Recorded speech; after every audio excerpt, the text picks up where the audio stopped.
Welcome, everyone. This is your friend, the DN What If, here with another exciting fanfiction. Today, we're diving into the story of what if Deku woke up in a villain's deadly game with Kacchan. If you enjoy this video, don't forget to hit that like button and subscribe for more fanfiction content just like this. Now, let's get started with the fanfic. You have got to be effing kidding me. Katsuki was lying flat on his back, but he wasn't on his bed, or his floor, or even the common room couch. Whatever he was lying on was hard and cold and foreign. He was also staring up into the wide green eyes of the last person he wanted hovering over him while he was sleeping. Kacchan, get up. Deku's voice was worried, panicked. That was an abnormal shitty nerd was anxious about everything but probably wasn't good combined with the whole waking up not in his bed thing. Katsuki lurched up to sitting, knocking Deku out of the way with a harsh shove. Something heavy dragged at his foot. The hell is this sheet? Katsuki hissed, kicking out his left leg. A manacle fit snugly around the base of his shin, just above his ankle and below the cuff of his sweatpants. The long chain running away from it clanked harshly against the metal floor. Katsuki snagged a fistful of the metal links to blow them to pieces, but nothing happened. No sparks, no smoke. No explosion. Snarling, he chucked the chain at Deku, who fell back on his heels to avoid it. My quirk doesn't work either, Deku mumbled. His pajama print t-shirt and shorts were rumpled and it looked like he had also been ripped right out of bed. If they had been taken from the UA dorm, that didn't bode well for everyone else at the school. But Katsuki had his own skin to worry about right now. This is bad, Kacchan. Shut up. Katsuki leapt to his feet, the chain tugging at him as he stomped around the room. It was a 10 by 10 room of plain, metal, 25-foot-high walls. He slammed his palm against one, and the resulting sound reverberated around him. Oi! Katsuki yelled. Let me out, you fuckers! Kacchan, I don't think. PSS off, a-hole. I don't give a shit what you think. Katsuki seethed, crossing the room to test another wall. The weight around his ankle continued to nag him, and in a fit of rage he snatched it up and wrenched it, hard. With a yelp, Deku fell flat on his back. Katsuki looked down at him, then down at the chain across his palms. His eyes followed the length of it down to the floor, through a thick metal ring in the center of the room, and over to where it was attached to Deku's right ankle. You have got to be effing kidding me. Deku propped himself up onto his elbows, staring at the ceiling. Oh! Kacchan, look. Katsuki looked. A rectangular opening punched out of one wall pressed flush against the ceiling. The only entry or exit, and it was 10 feet of smooth metal above his head. If he didn't have his quirk, he had little hope of getting up there, especially while still tied to Deku through the floor. There's a key, I think. Hanging across from the doorway. Deku was still talking. He pulled himself up to his feet and shuffled to the center of the room, chains rattling. I'm guessing it unlocks this, he ventured, pointing to the metal ring that the chain ran through. It's got a lock with a keyhole on it. Oh, so. Do these. He shook his manacled leg. Katsuki moved to see for himself. Thick and sturdy, the hinged ring didn't look like it could be budged. So Katsuki decided to budge it. Gathering up a foot of chain on either side of the ring, he leaned back and pulled. And pulled. His muscles strained and his heart beat too fast as he fought viciously against the lump of metal screwed tight to the floor, bellowing "Die!" at the top of his lungs. A pair of scarred hands joined his on the chain. Katsuki snapped his teeth but begrudgingly allowed Deku to take a side and add his strength, not that it made a difference. They pulled and yanked but the ring stayed firm. It didn't even look mildly affected. Finally Katsuki started slamming his shackle against it. The edges bit into his skin and the shockwaves vibrated in his very bones. Still, neither piece of metal yielded. The metal's just too thick, without our quirks we can't break it. The key must be the solution. We just have to figure out how to get it. It's obviously too high up for us to reach. Even if we stood on each other's shoulders it would still be too high. So, what have we missed? I don't see anything else in the room. I'm thinking there might. Katsuki slapped his hand over Deku's mouth. Do you ever? Stop talking, he hissed through his teeth. Deku blinked once, twice, before narrowing his eyes and stepping back, dislodging Katsuki's hand. Kacchan, we're tied to each other, we have to work together, just like the final exam. With a howl of fury, Katsuki turned to the nearest wall, threw his weight onto his shackled leg and kicked the wall with his unfettered bare foot. The slap of skin on metal was quickly drowned out by the cacophonous echo of reflected, resonating sound. He drew back and kicked it again. And again. And again. When the noise finally faded, Deku was glowering at him with his hands over his ears. Are you done? Katsuki's heavy panting filled the room. Admittedly, getting to hit something helped quell his seething. Slightly. No, he spat. These walls are hollow. And thin. You want to work together? Put your stupid rabbit legs to work. You want to break through the wall? Without our quirks? What about the key? I think we're supposed to. Supposed to? Katsuki whirled. Supposed to? Will you effing listen to yourself? Shitty Deku, we just woke up in a dungeon and you want to play some villain's game? Like it's a goddamn puzzle we can just solve. He gestured sharply at the tiny object hanging high above their heads. Stupid key probably doesn't even work. You want it so bad? Kick the wall under it, maybe it'll fall down, 'cause I sure as hell don't know how we're supposed to get it otherwise. He raised his leg to resume his assault, but stopped himself just before he made contact. A new sound had begun steadily building. Katsuki slowly lowered his leg and turned back to the only other person in the room, hoping he was responsible for the rustling noise that was growing louder and louder. But Deku wasn't making it. He twisted back and forth, expression troubled. Do you hear that? It sounds like water. A torrent of it burst out of the opening at the top of the room and began to rapidly cascade down the wall. It hit the floor with a violent splash, quickly spreading out to cover the entire area until they were both standing barefoot in an inch of cold liquid. Effing great. Oh, no, Deku said, barely audible over the rushing din. He looked up at Katsuki. Kacchan. Shut it, Katsuki snarled, turning back to the wall to deliver another kick. His wet foot squeaked and slid over the metal wall, lessening the impact. Rapid splashing alerted him to Deku striding over, the chain slithering behind him in the ankle-deep water. That isn't going to work. Katsuki gathered up an armful of chain and yanked. Deku went down with a splash and a cry. What the hell is wrong with you? He choked out, fists shaking and tears beading at the corners of his eyes as he struggled back to his feet.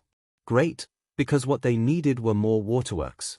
Bodily throwing the chains down into the water, already at their calves, Katsuki slammed the side of his fist into the wall. He grit his teeth. We are about to run out of time until we can't do anything but let the water take us up to your precious key, so if the key is a red herring, we are F'd. He slammed the wall again. So stop shrieking in my ear. Make yourself useful and kick this goddamn wall with me. If we can't get through, then we just float up anyway. With a dizzying spin that should have been accompanied by green sparks, Deku landed a devastating kick to the wall. The reverberations were deafening and Katsuki had to flinch away from it. But the wall held. It wasn't even dented. This won't work, Deku yelled. His eyes were glittering green wildfire when they turned to Katsuki. If the wall breaks, we're still chained to the middle of the floor. And we can't just float up. Kacchan. The chain isn't long enough. Katsuki looked down. The chain curled around them under almost 3 feet of water. Then he looked up. Then back down again. Well, Deku wasn't exactly right. The chain was just about long enough to reach the key. For one of them. Effing hell, he growled. The water steadily rose as they stood there in silence. Deku began to shiver. Kacchan, he said softly. He placed a hand on Katsuki's elbow, now underwater. Please strategize with me. Katsuki shook him off, sloshing the water, a muttered "die" under his breath. Deku's laugh rang out sudden and manic. I'm going to. He splashed Katsuki with a violent wave like they were just kids at the pool messing around. Katsuki let the water roll down him. In a few minutes, it wouldn't make a difference. We are literally going to die, Kacchan. Inhaling sharply through his teeth, Katsuki resisted the urge to splash back. We are not going to die, idiot. We will just alternate breathing until one of us reaches the top. There. Happy? Strategy. Oh, sure, because we're really in sync right now. We won't be able to talk to each other once that starts. We need a system. The water lapped at their shoulders, they'd be treading it momentarily. The ceiling lights were far overhead, but the refractions in the water still lit up the underside of Deku's face in wobbly patterns of intense brightness. Panic and desperation reflected alongside them in his shimmering eyes. Please. Katsuki swallowed. It's not that he couldn't work with Deku if forced to. But he sure was tired of it being the only time he did. The chain. We can tug on it. When we need to switch. Half of Deku's mouth rose in a smile, and relief was evident in his eyes. Okay. Let's test it while we can still speak. They were treading water now, with the chain still slack below their pedaling feet. They had probably a few minutes before they'd have to start alternating when the water was about halfway up the wall. Deku reached below and fished around for the chain. Did you feel that? Katsuki shook his head. There was still too much slack, it would need a larger. Suddenly, he was ripped under the surface. He pushed back up, spluttering. A-hole! Katsuki kicked his leg up in retaliation and was rewarded with dunking Deku in return. When the other boy surfaced, his hair was flat and bedraggled and hilarious. "Ha, you look like a lump of seaweed," Katsuki sneered. Kacchan. Deku protested, but he was laughing. Like they didn't have their lives on the line. But the mirth was short-lived. It's going to get harder the closer we get to the top. We'll have to hold our breath longer, and the person underwater won't know when the other reaches the surface. Multiple tugs, then. Tug when you get to the top so the person below won't go too far down. Tug at the bottom when you need to switch. Tug again at the top to confirm. Then we both start moving. Whoever gets to the key first unlocks their shackle before they signal, then the other when we're both at the top. Got it? And the smile was back, this time bright and full with stars in his eyes. Got it. I trust you. Kacchan's amazing, after all. Tell me that when we get out of this. We're almost out of time, let's test it for real. I'll go down and signal first. At Deku's nod, Katsuki drew in a breath and slipped under the water. Liquid filled his ears and clouded his vision. The sudden quiet was disconcerting. It was only going to get worse. He swam down nearly to the floor and gathered the chain until he could feel the tension. He tugged. The cold metal under his fingers was indistinguishable from the cold water pressing in all around. After a beat, he felt the chain jerk back in his hands. Katsuki passed Deku swimming down on the way back up to the surface. So far so good. Katsuki tugged on the chain to indicate he had hit air. Deku's head popped up shortly after the return signal, spraying water droplets that glinted like diamonds. Good. Good, Deku confirmed, panting. He shook the hair and water out of his eyes pointlessly. I think we're almost at the halfway mark. Katsuki grunted.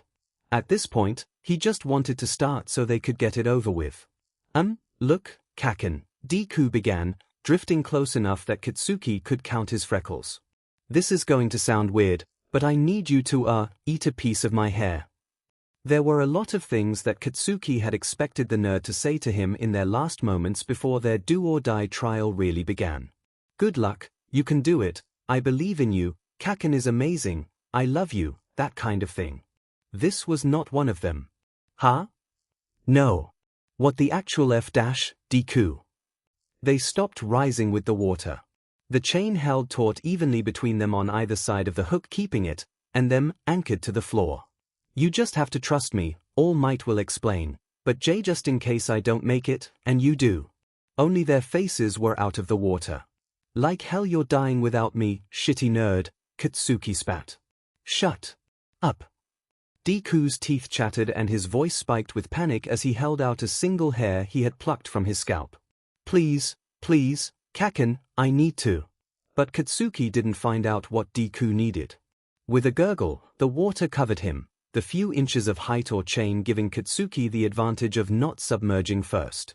The fist with the offending follicle poked out of the water, insistently stretching forward. Katsuki backstroked away from it and the movement yanked Deku fully under the water. After scowling down at the distorted image of Deku glaring back at him for a tense minute, a sharp tug on his ankle signaled the first swap. It had begun. It started easy. The tug system seemed like overkill at first as they seesawed back and forth just a few inches. Even as the water rose higher, how far they needed to go down to let the other breathe was still small, and switching was manageable. Until it wasn't. Katsuki's muscles ached and his lungs burned. Swimming with a shackle and chain attached to his ankle was slow and painful. If they didn't move together at the same speed, the chain made it that much more difficult as they dragged each other up and down. Every time he dove under to take his turn, Katsuki had to hold his breath a little longer.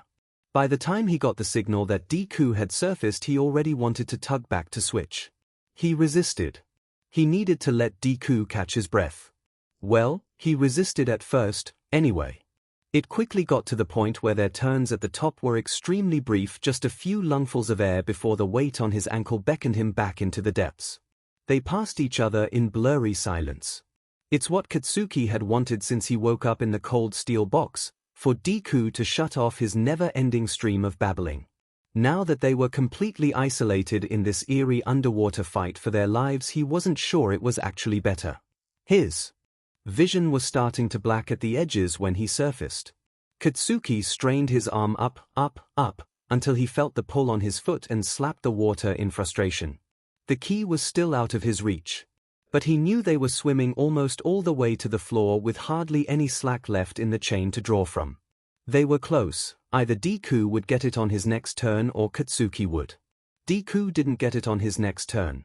Bursting out of the water, Katsuki lunged for the key. His cold, shriveled fingers grasped and fumbled, and he couldn't even curse through his chattering teeth at each missed swipe. Come on, come on. Deku would be tugging him back any second, and he needed to get the key on this turn. He barely made it to the surface this time. Finally, after what felt like an eternity, the keyring slipped off of the hook. A hysterical laugh bubbled out of him as he held the key aloft. Victory! As Katsuki brought it down to unlock his shackle, a small card attached to the keyring glinted in the reflected lights. His shaking hands could barely hold still enough to read the tiny print on it. Will only work once. If Katsuki freed himself, he could get out of the water right now. Deku would be able to surface, but the unlocked manacle wouldn't fit through the ring. He'd be stuck treading water until his body gave out from exhaustion and he drowned. Who did these fuckers take him for? Katsuki clenched his jaw, waiting for the return signal. But it didn't come. He tugged on the chain. Nothing. Katsuki swore before diving below with the key in his teeth. His heart, which had already been straining and pumping madly trying to supply his body with what little oxygen he gave it, hammered in his ears as he descended. Deku wasn't coming up. Deku wasn't coming up. Through the hazy water, Katsuki saw him, floating listlessly at the bottom, his green hair fanned out all around his head. This had better effing work. If it didn't, Katsuki wouldn't be able to pull Deku to the surface. He would drown.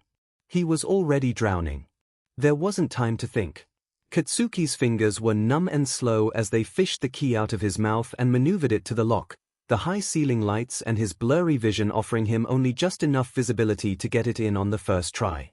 He felt the mechanism unlatch as the key snapped off. The sound reverberated in his bones instead of his ears, and relief surged through him along with it. No one can tell if you start crying underwater. With the bolt undone, the ring easily opened and Katsuki pulled the chain free from its clutches.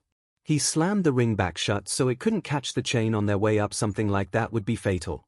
He was covered in water, but his lungs were on fire. And his head was pounding and his muscles were screaming, but like hell he was going to let them drown now when they had won. Katsuki grabbed the chain by Deku's ankle, towing him along upside down as he raced to the surface. It should have been slower with two people and limited use of his right arm, but Katsuki's adrenaline surge had him shooting through the water like a dolphin on speed despite the added weight. The darkness at the edges closed in. Almost. Bubbles erupted out of Katsuki's mouth. Nearly there. His lungs spasmed inside his ribcage, desperate to inhale. Die! With a final, brutal push, Katsuki broke free of the icy death clawing at him, spraying droplets and spit as he gasped raggedly, skiing in air greedily. He pulled Deku's head out of the water after him, but no gasp. No sharp intake of air or a sputter. No sunshine smile or childhood nickname. The water had stopped flowing and was blessedly level with the entryway by the time Katsuki and Deku surfaced for the final time. Every fiber of Katsuki's being shrieked in protest as he heaved Deku out of the water and into the passage with a wet thump. He dragged his waterlogged self up after him, the chain one last additional hurdle still trying to keep him weighed down in the watery coffin. Katsuki crawled over Deku's unconscious body. His face was pale, unnaturally so. Far paler than it should have been. No rosy blush at being too close, no deep red flush from the embarrassment of almost dying. "Come on, shitty nerd," Katsuki bit out weakly. He was himself trembling, gasping. He probably had hypothermia. "Don't die on me yet." Chancing a glance down the hallway for any immediate threats, just a long passageway and a door, Katsuki let his training kick in and began to administer CPR. Not breathing. Weak pulse. Don't think. Don't think. Just do. Chest compressions, check breathing. Not breathing. Weaker pulse. Was this it? Deku, Katsuki choked out. This wasn't how this was supposed to go. This wasn't how he was supposed to win. With shaking fingers, Katsuki tilted Deku's head back and lifted his chin. Pinched his nose shut. Gave him 2 breaths, followed by chest compressions. A really shitty first kiss. 2 breaths. Chest compressions. His skin was as cold as ice. Not breathing. Not living. No more Deku meant no more annoying kid trailing at his heels, always sitting behind him in class, asking stupid questions, fighting side by side, non-stop muttering nonsense. "Effing say something, you piece of shit!" Katsuki roared, and Deku finally spluttered, coughing violently before he rolled over and retched, spewing more water over the wet metal floor.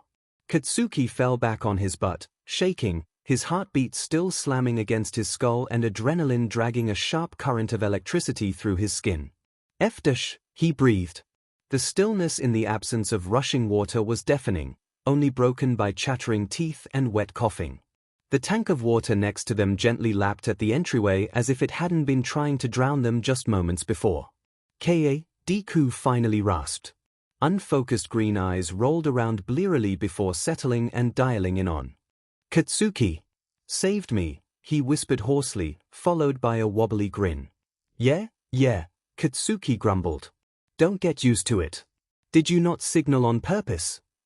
When Deku spoke, his voice was quiet and ragged. "Knew I wouldn't make another round. Knew you could get it. Had to give you time." Huffing, Katsuki began reeling in the chain. "They'd have to move with it. Idiot. You could have died. Knew I wouldn't. Knew you'd save me. Kacchan's amazing." Katsuki felt his cheeks warm, so foreign on his freezing cold face. "TCH." He glanced down the hallway at the door. Was this it? Was it over? Katsuki had a hard time believing they were out of the woods yet. Would they even be able to face what was next? They were both half dead, Katsuki only faring marginally better by the grace that he hadn't drowned. Deku pathetically tried to wrap his arms around his shivering sides as if he had any hope of eking warmth from his frigid limbs. "Cold, Kacchan," he croaked. A shudder racked Katsuki's frame. He was cold, too. He just wanted to lie down and go to sleep forever, sinking into that fuzzy cocoon that offered his terrified mind and aching body the blissful relief he so deserved. Had they survived that drowning nightmare only to die in this dark hallway? F that. Get up, Katsuki growled. A breathy whine was all he received in response. Up. Now. I can't carry your carcass for you, shithead. Katsuki lurched up to standing, falling heavily against the wall as his vision blacked out at the apex. Not a great start. Deku managed to get himself onto his hands and knees, but there he stopped. Katsuki should have laughed. Here was this perpetual pain in his butt, prostrated before him, unable to even lift his stupid head. But now all Katsuki actually wanted to do was scoop the idiot up and get him into a hospital bed, shortly before falling into one of his own. Katsuki very much doubted there were any beds on the other side of that door. If you have to crawl, crawl, Katsuki grit out. He took a shaky step forward. That door is gonna help or hurt us, but we die here either way. So effing move. And so they moved. They must have made a sorry sight as they inched toward the door, the chains rattling behind them as they staggered, stuttered, and crawled. They left a trail of damp in their wake from their soaking wet clothes and falling tears. Barely suppressed sobs echoed around them, though the truth of who they belonged to would stay in that hallway forever. The door slid open as they reached it. A hand fisted the back of Izuku's collar, and with a sharp jerk he toppled over the threshold. He could only pray it was Kacchan dragging him across the floor. His head was too heavy to lift, let alone capable of any kind of defense.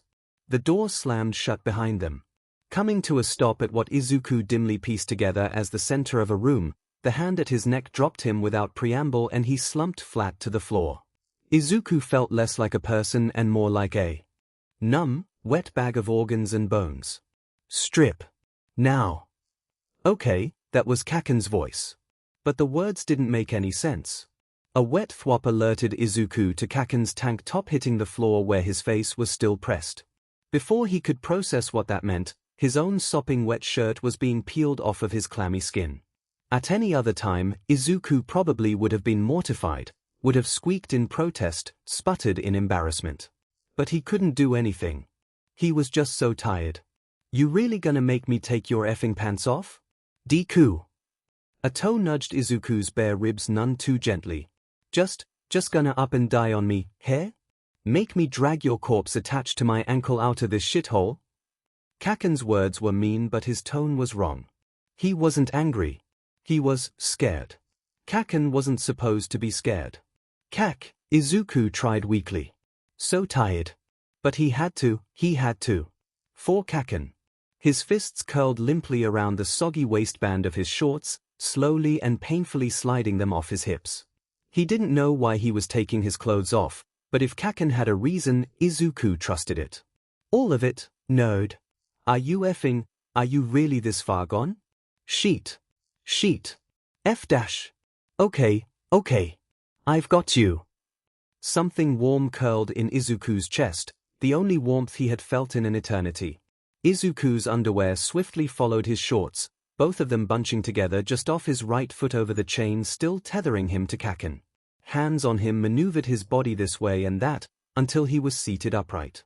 Damp skin pressed against his back and oh, this was weird, wasn't it? But he trusted Kacchan. Something soft enveloped him and the ache in his chest soothed itself fractionally with a sigh. Don't know why they're giving us this if they're trying to kill us, Kacchan muttered, the broken timbre of his voice rumbling through Izuku's entire body. But effing, stay alive, Deku. Izuku would try. He had to. Kacchan hadn't eaten his hair yet. Just a little longer, just hold on, you can do this, it's fine, the human body can go without oxygen for like 4 minutes, it's barely been one, I hardly got any air last time, but it's fine, Kacchan will get it, he's taller, his arms are longer, I can't do this anymore, oh my god, it hurts so much, I didn't give him one for all, it's all over, no, Kacchan will lsave. Inhaling ice and fire and glass, blackness clawing, digging, burning, choking, screaming. Izuku awoke with a start, his heart racing wildly, struggling against the pressure that closed in tight all around him until a gruff voice cut through his panic. Oi, knock it off, idiot. Kacchan. Izuku exhaled in relief. It was just Kacchan. Kacchan, whose bare arms were wrapped around Izuku's bare shoulders, bare legs caging in bare sides, bare chest pressed against Izuku's bare back. A blanket was wrapped around them both and Izuku almost felt warm, although any warmth between them paled in comparison to the fire that burned in his face. This had to be just a fever dream, right? Not daring to move, Izuku glanced furtively around the room. It was devoid of pretty much everything. Besides the blanket, themselves and their discarded clothes, the only other things present were an unlit fireplace full of wood and a single set of clothes, a robe and a pair of pants, hanging next to it. A door to the left seemed to be the exit.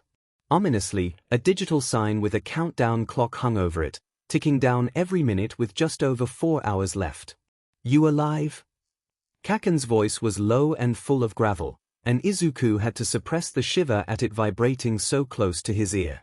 They were in about as dire of a situation as they could get, and now was not the time to be flustered by the close proximity, even if they were completely unclothed and touching each other. Izuku tried to respond, but it just came out as breathy gibberish. His own voice was unrecognizable, even rougher than Kacchan's. It sounded like he had been gargling rocks. He swallowed and tried again. "We're naked." Kacchan snorted. "Don't make it fucking weird, pervert. Only way to stay warm." Hypothermia. Izuku's foggy brain could put together that much. Basic survival training had taught them how conserving body heat was crucial. Wet clothes were a death sentence and skin-to-skin contact could be life-saving. Kacchan felt lukewarm now, but must have still been pretty cold when he bundled them up together. Izuku certainly had no body heat to give back. That Kacchan would willingly wrap his naked body around Izuku to save his life was, well. Izuku was sure if he had asked yesterday if Kacchan would do just that, he'd at best have only gotten a die in response, and at worst Kacchan would have threatened to chuck Izuku into a frozen lake just to prove otherwise. But Kacchan was a hero. So it wasn't a surprise, not really. "Thanks, Kacchan," Izuku whispered. "Whatever." A weak smile tugged at Izuku's mouth before his focus moved back beyond their blanket bubble. Unlike the grey steel walls and floor of the water chamber, this room was painted bright white and lit with strips of similarly white lights along the edges of the floor. It looked like something out of a modern magazine, minimalist and cold, but oddly homey and nothing like a villain's dungeon. And it was all white. The hanging clothes were white, the blanket around them was white, the firewood was even white. Birch, his brain uselessly supplied. The only thing with color was the black and red digital clock above the door. "What's WI the timer?" Izuku said sluggishly. He coughed sharply, trying to clear the cobwebs from his speech. "F if I know. Whoever put us in here hasn't said sheet. Door's locked. Figure it's gonna open in 4 hours, started at 6. Trying to not die in the meantime." Izuku's eyes drifted until they landed back on the fireplace. "Don't suppose there's a way tea light, that," he croaked with a nod in its direction. Izuku had regained some cogency. But their body temperatures were still dangerously low. Just forming words through the thick cotton in both his skull and mouth was a struggle. "Not unless you can get me my quirk back." Here. What was suppressing their quirks? Izuku had at first suspected they had been drugged, but no quirk suppressant he had ever heard of lasted over 2 hours without reapplication. His next theory was the cuffs on their ankles, but they would have been removed. Wait. Izuku could still feel it on his right leg, and Kacchan's manacle was pressed against his left. He absently registered that they had still been dragging the chain with them this entire time. What happened to Tiki? Broke. One-time use, if you can believe such a shitty thing exists. Had to use it on the ring on the floor. At least it was labeled that way, else you'd be pretty F-ed. Oh. Kacchan was saving Izuku over and over again. If he had used it on himself, Izuku would probably have been stuck in the water. He would have died. But Kacchan could have gotten out of the water sooner and wouldn't be so cold, and he wouldn't have had to drag Izuku along or be forced to cuddle naked with him, and if the cuffs were the suppressors then he would have his quirk back by now, so he'd be able to light the fireplace and... Are you effing serious right now? You really think I'd just leave your sorry butt to die? Izuku froze. Slurred and disjointed as the words spilling out of him had been, they were apparently clear enough. He couldn't even bring his hands up to cover his traitorous muttering mouth because they were trapped inside the blanket. At least the shot of adrenaline woke him up fully. "No, Izuku stammered, his cheeks burning. Kacchan was amazing, was a hero. Of course he wouldn't choose convenience over someone's life. But wouldn't it be better if Kacchan survived, rather than the both of them dying to hypothermia anyway? I just thought you might have had a better chance without me, that is, with your quirk, if the shackles are what's blocking it. We might both die without it." Kacchan pressed in sharply on Izuku's sides, and if Izuku didn't know any better he might have categorized it as a hug. "You are such a goddamn self-sacrificial idiot, shitty Deku." Kacchan snarled right into Izuku's ear and it sent shivers directly down his spine. "You were ready to throw your life away the second the water hit the floor. Should have known you'd pull that stunt that drowned you when you started waving your nasty but hair at me, saying shit like if you weren't gonna make it. The hell was with that, anyway? Ice prickled along Izuku's already cold skin. At the time, he had been desperate. There was no time to explain, and frankly no guarantee that he wouldn't have just passed one for all only for it to die with the 10th bearer minutes later. And he would have willed it to Kacchan when he started losing consciousness. But Izuku had ultimately survived, and because Kacchan had refused, All Might's legacy was still sleeping in his own veins. If they were being watched, Izuku might have already said too much. He couldn't possibly explain it more now. But the next room might yet prove fatal for him. Shouldn't he still get Kacchan to ingest his DNA just in case? How the hell would he manage that without explaining it? Izuku mulled over his options, ultimately deciding to trust in Kacchan's powers of deduction.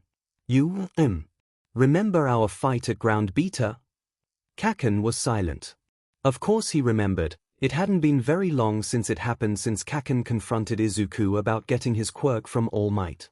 If Kacchan had figured that out, then maybe he'd put 2 and 2 together. I'm not taking any of your shit, a-hole, Kacchan snapped, punctuated with the sharp clack of his teeth. Ah. Kacchan was amazing, after all. It's not, I mean, it isn't automatic. I would only, finalize it if I knew I was actually about to die. Izuku winced. He was definitely saying too much. He was practically inviting some villain to come take one for all, or at the very least demand Izuku explain what the hell they were talking about. Probably via gruesome means that Izuku definitely didn't want to be introduced to. Shove it. You're not dying. That's final. Izuku squeezed his eyes shut. It was really hard to process everything that had brought them to this. At what point had Kacchan gone from flippantly telling him to jump off the roof to fiercely insisting Izuku wouldn't be dying here? Old, confusing feelings resurfaced and Izuku's pulse picked up the pace in response. This was really not the time for that. He took slow, deep breaths through his nose to try to calm his thunderous heartbeat that Kacchan surely could feel with their bodies practically melded together. Which really didn't help matters. In, out. In, out. In. Wait. His brain registered something he was inhaling, something he was so used to that it hadn't seemed out of the ordinary to smell. Throwing caution to the wind, Izuku fished around under the blanket for one of Kacchan's hands, wrenching it from its position of holding their pocket of warmth together. Kacchan hissed as cold air flooded in, quickly sealing it back up with his other arm. The hell, node? Kacchan growled, but allowed his hand to be pulled up to Izuku's face. Smoky, sweet, like burning sugar. The water would have washed it away if it was just left over from before they were captured. Kacchan, Izuku said shakily. Your sweat. It's still potent. Immediately Kacchan shot his arm out, flexing his palm. But, nothing. TCH, Kacchan spat. Can't detonate it. Izuku's heart sank. They really needed to get that fire going. But it likely meant that the suppressors couldn't do anything against Kacchan's biology, even if it could turn off his explosions. That at least was something. And maybe you could use it to help ignite the wood? If we can get a spark out of striking the shackles or chains against each other. Kacchan clicked his tongue and was silent for a long moment. Worth a shot, he said finally. He rose from the floor, deftly wrapping Izuku back in the blanket before striding over to the clothes hanging on the wall. Naked.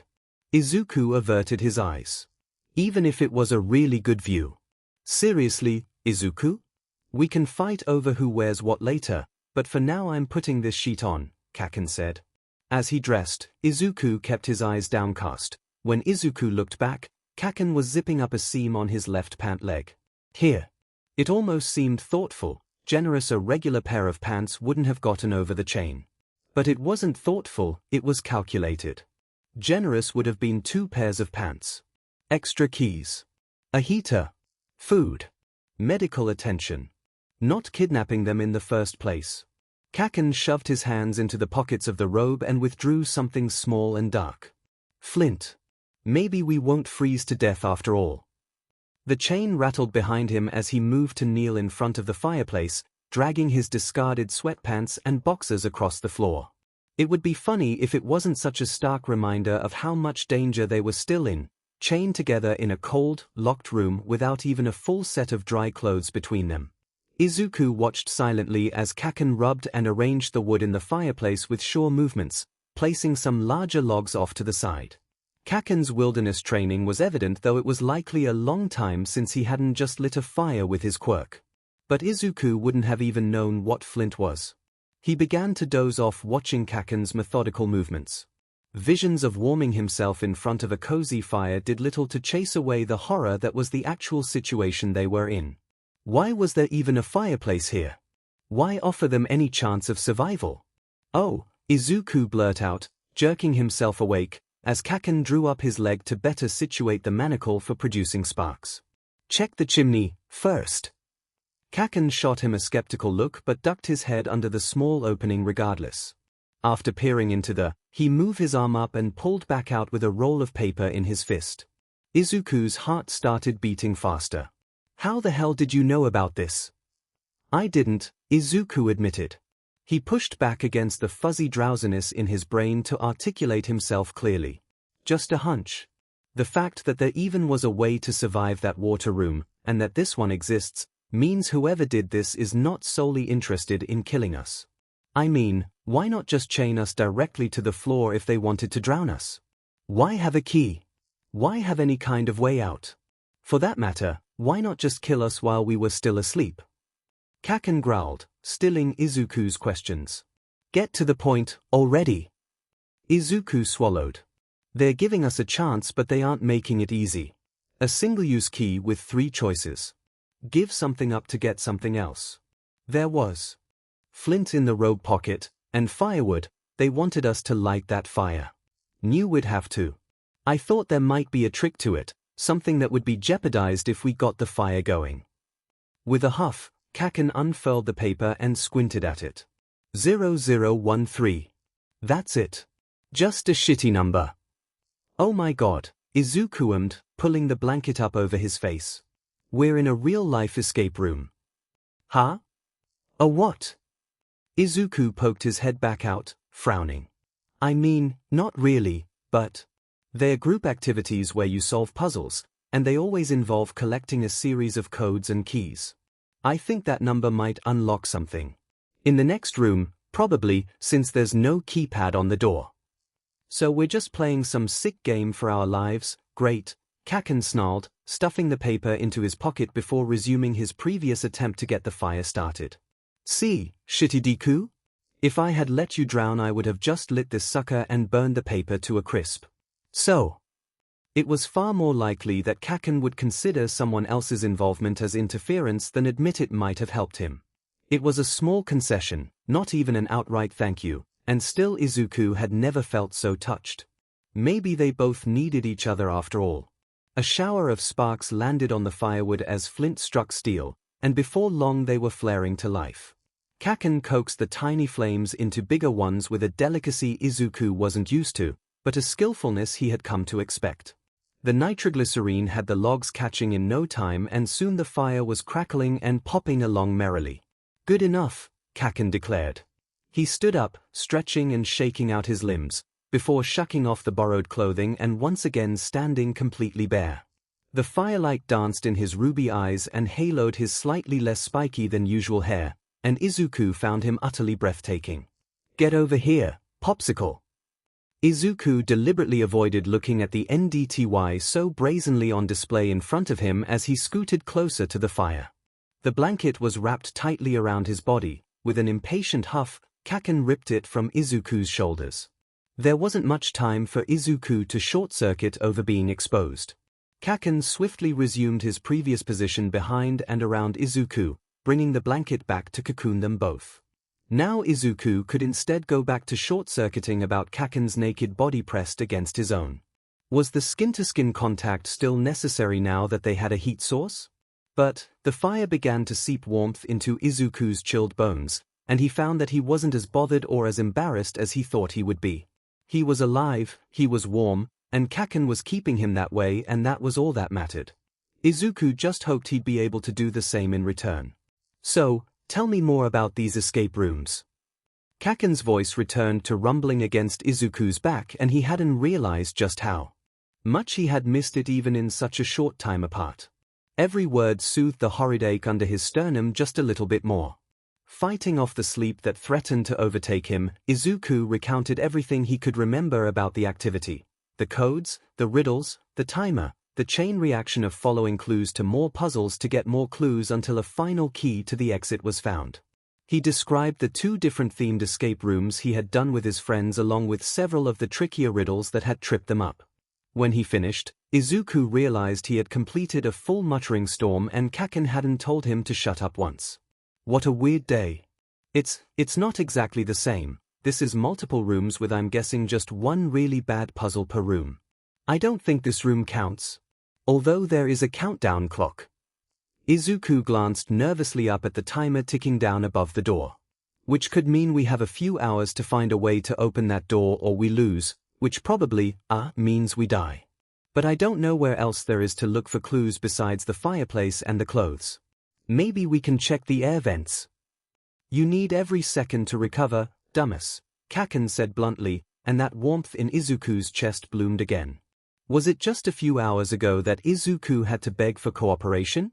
Now Kacchan was willingly strategizing with him, and furthermore caring for him. They both needed to get out of this alive if only because no one would believe it otherwise. I'm betting they're just giving us a shitty break. Wouldn't be much of a show if we died immediately in the next challenge. The good feeling curdled. A show? Izuku repeated weakly. TCH. Like these fuckers aren't getting their rocks off watching us struggle to stay alive in their sick game. Huh? You enjoying this shit, assholes? Kacchan hollered, raising his voice.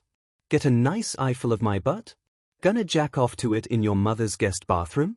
Piece of sheet, he spat. Izuku curled in on himself under the blanket, suddenly feeling even more exposed despite being surrounded in fabric and Kacchan's protective limbs. He already knew they must be being watched. But to think their lives were hardly worth more than someone's amusement, to be given the barest rest and recovery only to make the torture last longer, it sank heavily in the pit of his stomach. The clues, the puzzles, they weren't there to help them, just to turn them into sport. Don't go at them, Kacchan, Izuku said quietly. They didn't need to make this any harder. It was entirely possible, most likely, even that they'd just be killed off anyway even if they won. But if there was even a slim chance they could get out of this alive by playing the game, they didn't need to stack the deck against themselves. Don't tell me what to do, Kacchan bit back, but it was more petulant than venomous. The absurdity of their typical banter while wrapped naked together in a death trap hit Izuku like a truck and he couldn't help the laughter that bubbled out of him. A chuckle turned into full belly laugh that morphed into side-splitting hysterics until Izuku was sobbing. Kacchan said nothing. But he didn't kick him out, either. It twisted something in Izuku's chest. At some point they had crossed a threshold and he knew there was no going back. The thought that Izuku might not even get the chance to see what that meant for them going forward had the tears falling even harder. You're gonna dehydrate yourself, idiot, Kacchan finally said, nudging Izuku's left side. Even if you swallowed half a pool. The softness in his voice was bizarrely gentle and incredibly foreign and only served to spur more liquid to dribble down Izuku's face. But Kacchan was right, and Izuku gamely stifled his weeping with the edge of their blanket. The clock continued to count down. What would happen when it ran out? Izuku hoped Kacchan was right and the room would open, rather than filling with a poisonous gas that would slowly and painfully kill them. Although maybe that's just what the next room would do anyway. Doing another escape room was probably not something Izuku would ever be doing again in the future. If there was a future. Kacchan adjusted the arrangement of his arms and legs around Izuku, jostling them into a slightly more comfortable position. Get some rest, nerd. I need you in good shape for whatever round 2 has in store. Izuku was weak to Kacchan's demands on a good day, let alone when the surly blonde had brought him back from death's doorstep and wrapped his bare limbs around Izuku's hypothermic body. The heat of the fire, his companion and his gut had sleep dragging Izuku into its welcome embrace not much longer after his heavy eyelids fluttered shut, secure in a temporary safety carved out somewhere warm between rival and friend. Oi, get up. Izuku jolted awake. Curled up in a ball on the floor and swaddled in the soft white blanket, he had briefly forgotten where he was. Where they were. Nightmares and unsettling dreams had always been commonplace enough for Izuku, slowly changing over time from schoolyard bruises and crushed hopes to more vivid, bloody, and world-ending affairs. It wouldn't have been that strange for his sleeping brain to conjure this whole thing up. But he was rarely that lucky. A bleary check of the timer through the crust in his eyes clued him in on how long he had been out. There was just under half an hour left. At some point, Kacchan had managed to extract himself from the blanket without waking Izuku, and was now wearing the white pants and idly twirling one of the spare logs. The fire had burned down to embers. "Did you sleep at all?" Izuku asked drowsily, pushing himself up into a seated position. "Huh? No, dumbass, someone had to watch the clock. Or watch for other sheet. Put this on," Kacchan ordered, scooping up and tossing the robe at Izuku. "You're not hypothermic anymore. And I want to. Make sure we haven't missed anything, but I don't feel like dragging you around the room." Kacchan had let Izuku sleep for over 3 hours, on top of the 2 he had been initially passed out for. Despite getting no rest, Kacchan looked alright if a bit tense, but that wasn't too far out of the ordinary for him. Izuku, on the other hand, felt like wet garbage. Letting the blanket fall away, Izuku slipped into the robe, pulling it over his stiff arms and tying it around his waist as he stood up. It was soft and white, just like the blanket, and it really shouldn't have been comforting at all, but Izuku was grateful to at least be a little less ND. Even if the robe didn't exactly cover everything. "Your butt is hanging out," Kacchan pointed out bluntly. Izuku felt his face heat up as he turned his backside out of Kacchan's view, although the front was only precariously more decent.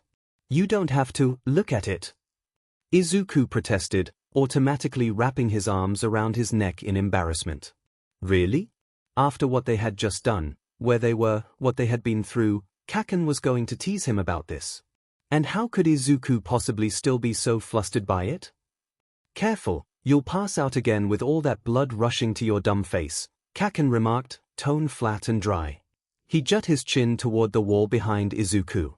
"Move it. Let's get this over with." They circled the room, checking for loose panels and any other clues they might have previously missed while they were recovering from their watery escapade. But, even after a thorough twice-over, poking at tiny air vents and clawing at seams, nothing of interest turned up. Izuku was already feeling faint after the first pass, and severely lightheaded by the second. Kacchan snapped out an expletive, fuzzy and harsh, grasping Izuku's arm to keep him from toppling over as they moved back in front of the fireplace. Izuku swayed, desperately fighting against the assault on his consciousness until it faded a moment later. How was Kacchan faring so much better? It was Izuku who had gotten to rest. But, oh, the hand at Izuku's elbow was clammy, and slight tremors made their way from Kacchan's arm into his own. The furious red eyes glaring at him were glazed, sick. Neither of them were in good shape. Kacchan was just better at hiding it. With a grunt, Kacchan moved the last spare piece of firewood into Izuku's hand. It wasn't much, but it was the closest they could get to being armed. In a pinch it could be an effective club, but they hadn't seen any other people, villain or otherwise, since waking up here. It was likely their captors had no intention of engaging them face to face anyway. Picking up the blanket and folding it neatly, Kacchan placed it just in front of the door as if he meant to take a seat. But instead, he took up a defensive stance behind it. Izuku ped his head in confusion. Was Kacchan going to stand there for 15 minutes? Surely they could afford to sit for a few more, right? They really needed all the rest they could get. Kacchan. Kacchan silenced him with a withering look. It's not like Izuku had much of a choice, what with still being chained together and all. He nudged their wet clothes out of the way and moved into position next to Kacchan. When the timer hit 13 minutes left, two things happened at once. The door snapped open, and the fireplace exploded. Izuku couldn't help the scream that tore itself from his throat as his entire right side lit up with blinding white pain, overwriting his synapses with nothing but static and agony. Chunks of molten firewood and steel embedded themselves into the fabric of the robe, melding the fibers right into his skin. Because I really needed more scars on that arm, he thought hysterically as Kacchan flung him forward into the next room, some wordless howl roaring in his ears. Writhing on the floor, Izuku barely registered his sleeve being torn off, heedless of the skin and flesh that went with it. His arm was already in so much pain he didn't feel it. But it must have been bad. Kacchan twisted away from him and heaved, green bile spraying on cold steel. Izuku didn't dare look. F dash, F dash, F dash. Kacchan was slapping out the last of the embers on his pants, largely left unscathed from the explosion. Izuku's arm took the worst of it, though his bare right leg was also throbbing with scattered burns. Everything hurt. Izuku had only just barely recovered from drowning, and now all he could do was stare blankly at the floor in shock and hope his right arm would just do him a favor and fall off because it wasn't going to do him any good otherwise. He gasped in pain as Kacchan suddenly grabbed it, hovering over Izuku's prone form with a long strip of the slightly charred blanket in his bared teeth. No, Izuku choked out, dread coiling in his stomach. You can't, but his protests fell on deaf ears as Kacchan shoved his birch log sideways into Izuku's mouth moments before his arm was swiftly, efficiently, brutally bound in cloth.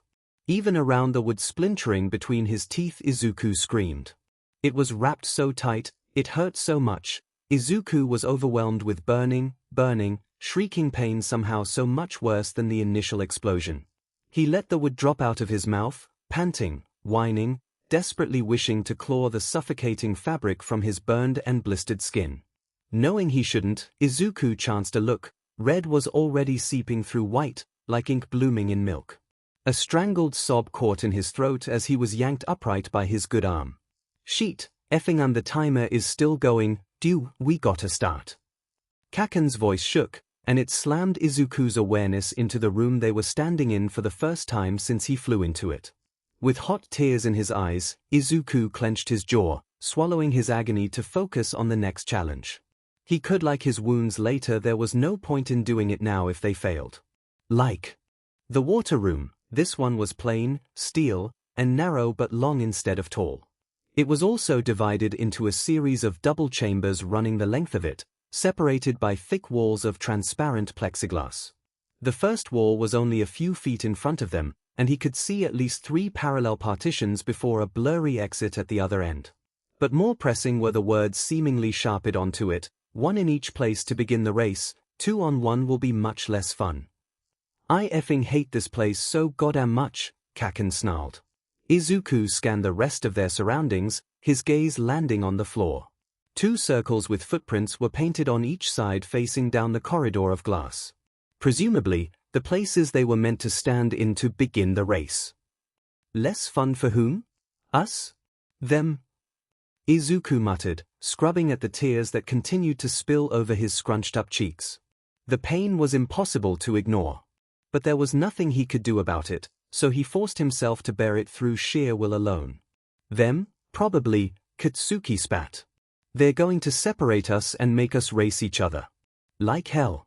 We should stick to one side, F their fun.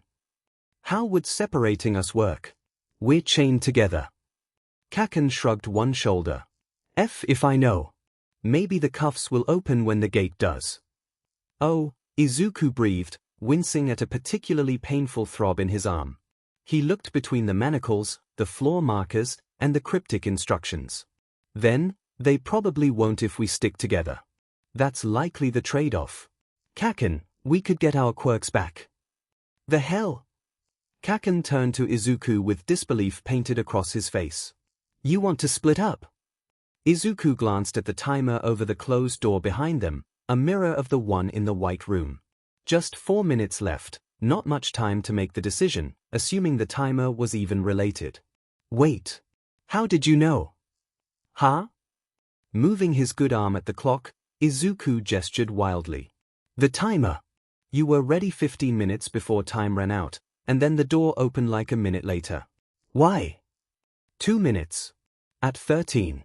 The number on the paper, you said it was a code, but the only other numbered thing in the room was that clock.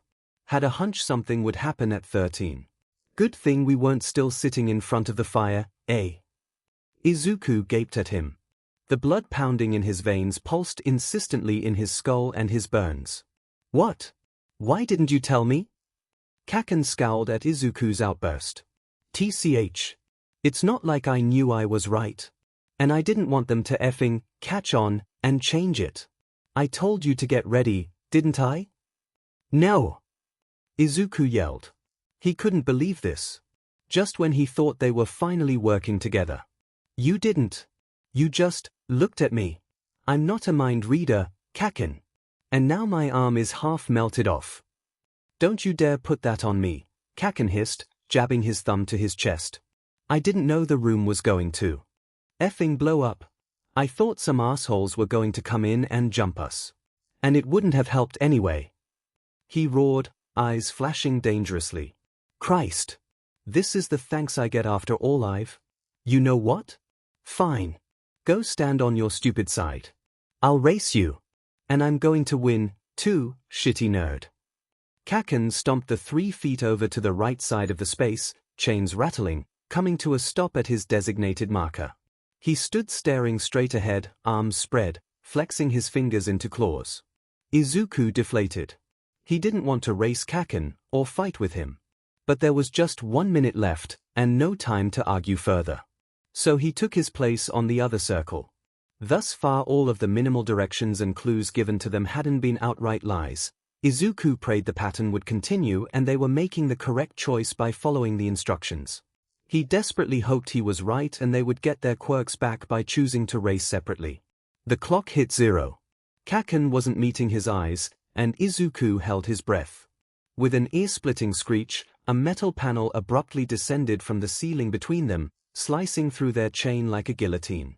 Izuku flinched away from the violent slam and the snapped links. His heart racing wildly, he braced himself, biting back the ever-present pain in his arm and leg to get ready to run. But only the first plexiglass wall, the one with the riddle, retracted into the ceiling. The next wall about 5 feet ahead remained down and blocking their way. Izuku stepped forward into the chamber, seeing Kacchan do the same from the other side of the clear divider down the middle. The first wall slammed down immediately behind after they entered, trapping them each in a small 5x5 square. Kacchan was glaring at Izuku through the plexiglass. Still no quirks, shithead. But at least I'm not tied to you anymore. His voice was muffled, but still audible. Still dripping with disdain. Yeah, Izuku mumbled. His stomach twisted. Having the chain severed was small comfort. They had been trapped since they woke up here, but now they were completely isolated. No way to help each other. Izuku's arm throbbed. No way for Kacchan to save him again. The next gate in front of them turned slightly opaque, and an orange symbol of a flame lit up in the middle of it, straddling the plexiglass divider between their 2 chambers. At his feet a bright green circle of LEDs lit up in a round button embedded in the floor. The words "Take Penalty" were inscribed in the center. Izuku frowned at it. Kacchan, do you have a loud stomp, and Izuku's button delit. He turned to the divider in horror. Kacchan? What did you do? Blazing red eyes burned at Izuku through the transparent wall. Took the penalty. Izuku's mouth dropped open. Kacchan. Why? We didn't even discuss it. We don't know what it is. His voice spiked alongside the panic under his breastbone. What had Kacchan just agreed to? It's fire, dumbass. And you have 3rd-degree burns on half your effing body. There was nothing to discuss. Kacchan seethed, baring his clenched teeth in a feral snarl. He angrily swiped a sheen of sweat off of his face with his arm, panting. Fingers ghosting along his makeshift bandage, Izuku swallowed. Kacchan was right. His arm was in excruciating pain just sitting there. Anything related to fire was sure to push Izuku right into passing out. But they still should have discussed it. Kacchan, Izuku began, before he started in shock at the view of the boy on the other side. Kacchan was absolutely covered in sweat. Now, his bare chest was rising and falling in deliberate, slow heaving. Kacchan? It's hot, Kacchan ground out. He shook sweat out of his spiky hair. They jacked the temperature in here. Fine. I can take it. Izuku bit his tongue. He twisted back and forth, attempting to discern if there was anything more to this test. It seemed less like any kind of puzzle and more just a series of torture trials they just have to endure. It wasn't like an escape room at all. All Izuku saw was the symbol, the buttons, and Kacchan. There wasn't even a countdown timer this time. How long would Kacchan have to suffer through this? What if there was something they had to do to stop it? Panic fully set in at the thought. Izuku began pacing the tiny space, his chain curling around him like a tail. He ran the fingers of his left hand over everything he could touch. The floor, the walls, the button, the fire symbol. But there wasn't anything. Nothing to trigger, nothing to pull Kacchan out of the literal hell he was in. Izuku watched as Kacchan doubled over, groaning, FSTNG, the fabric of his borrowed pants at the knees. Sweat poured off of him. He said nothing. Izuku said nothing. There was nothing he could do. He was completely useless. Placing his shaky good hand against the divider, Izuku felt his throat closing up. The hard surface was hot under his palm. He couldn't bear to watch, nor could he look away. Deku, Kacchan growled, his eyes screwed shut, voice tight with exertion. He slumped to the floor. "What are you doing your paper on for MIC's class?" he hissed from between clenched teeth. Izuku blinked. What? What? Izuku repeated out loud. Why are you asking me that? Because I am being cooked to death over here and I need you to distract me, a-hole. Kacchan choked out, thumping his left foot against the divider. It squeaked. Kintaro! Izuku shouted. The golden boy, he clarified, as if Kacchan needed it. Really? Kacchan asked breathlessly, cracking one eye open to peer scornfully through the sweat collected in his eyelashes. Not a real hero. Izuku couldn't help the heat prickling in his cheeks, though it paled in comparison to the inferno on the other side. It's just a translation assignment. I write about real heroes plenty. Like, all the time. And Kintaro is a real hero, he was based on a real person. I mean, this was way before quirks, but he was super strong even as a child, and he lived in the mountains and wrestled bears and giant fish and F-. Kacchan howled, lurching upright. He furiously tried to shove the edges of his damp left pant leg into the manacle around his ankle. It's effing 1,000 degrees in here. This sheet is branding me. Izuku's heart leapt into his throat. He couldn't do anything to help. He couldn't do anything. Abandoning the impossible task, Kacchan buried his face in his arms on drawn knees. Doesn't F-, even matter. I'm gonna effing pass out, it's too hot. Kacchan, no.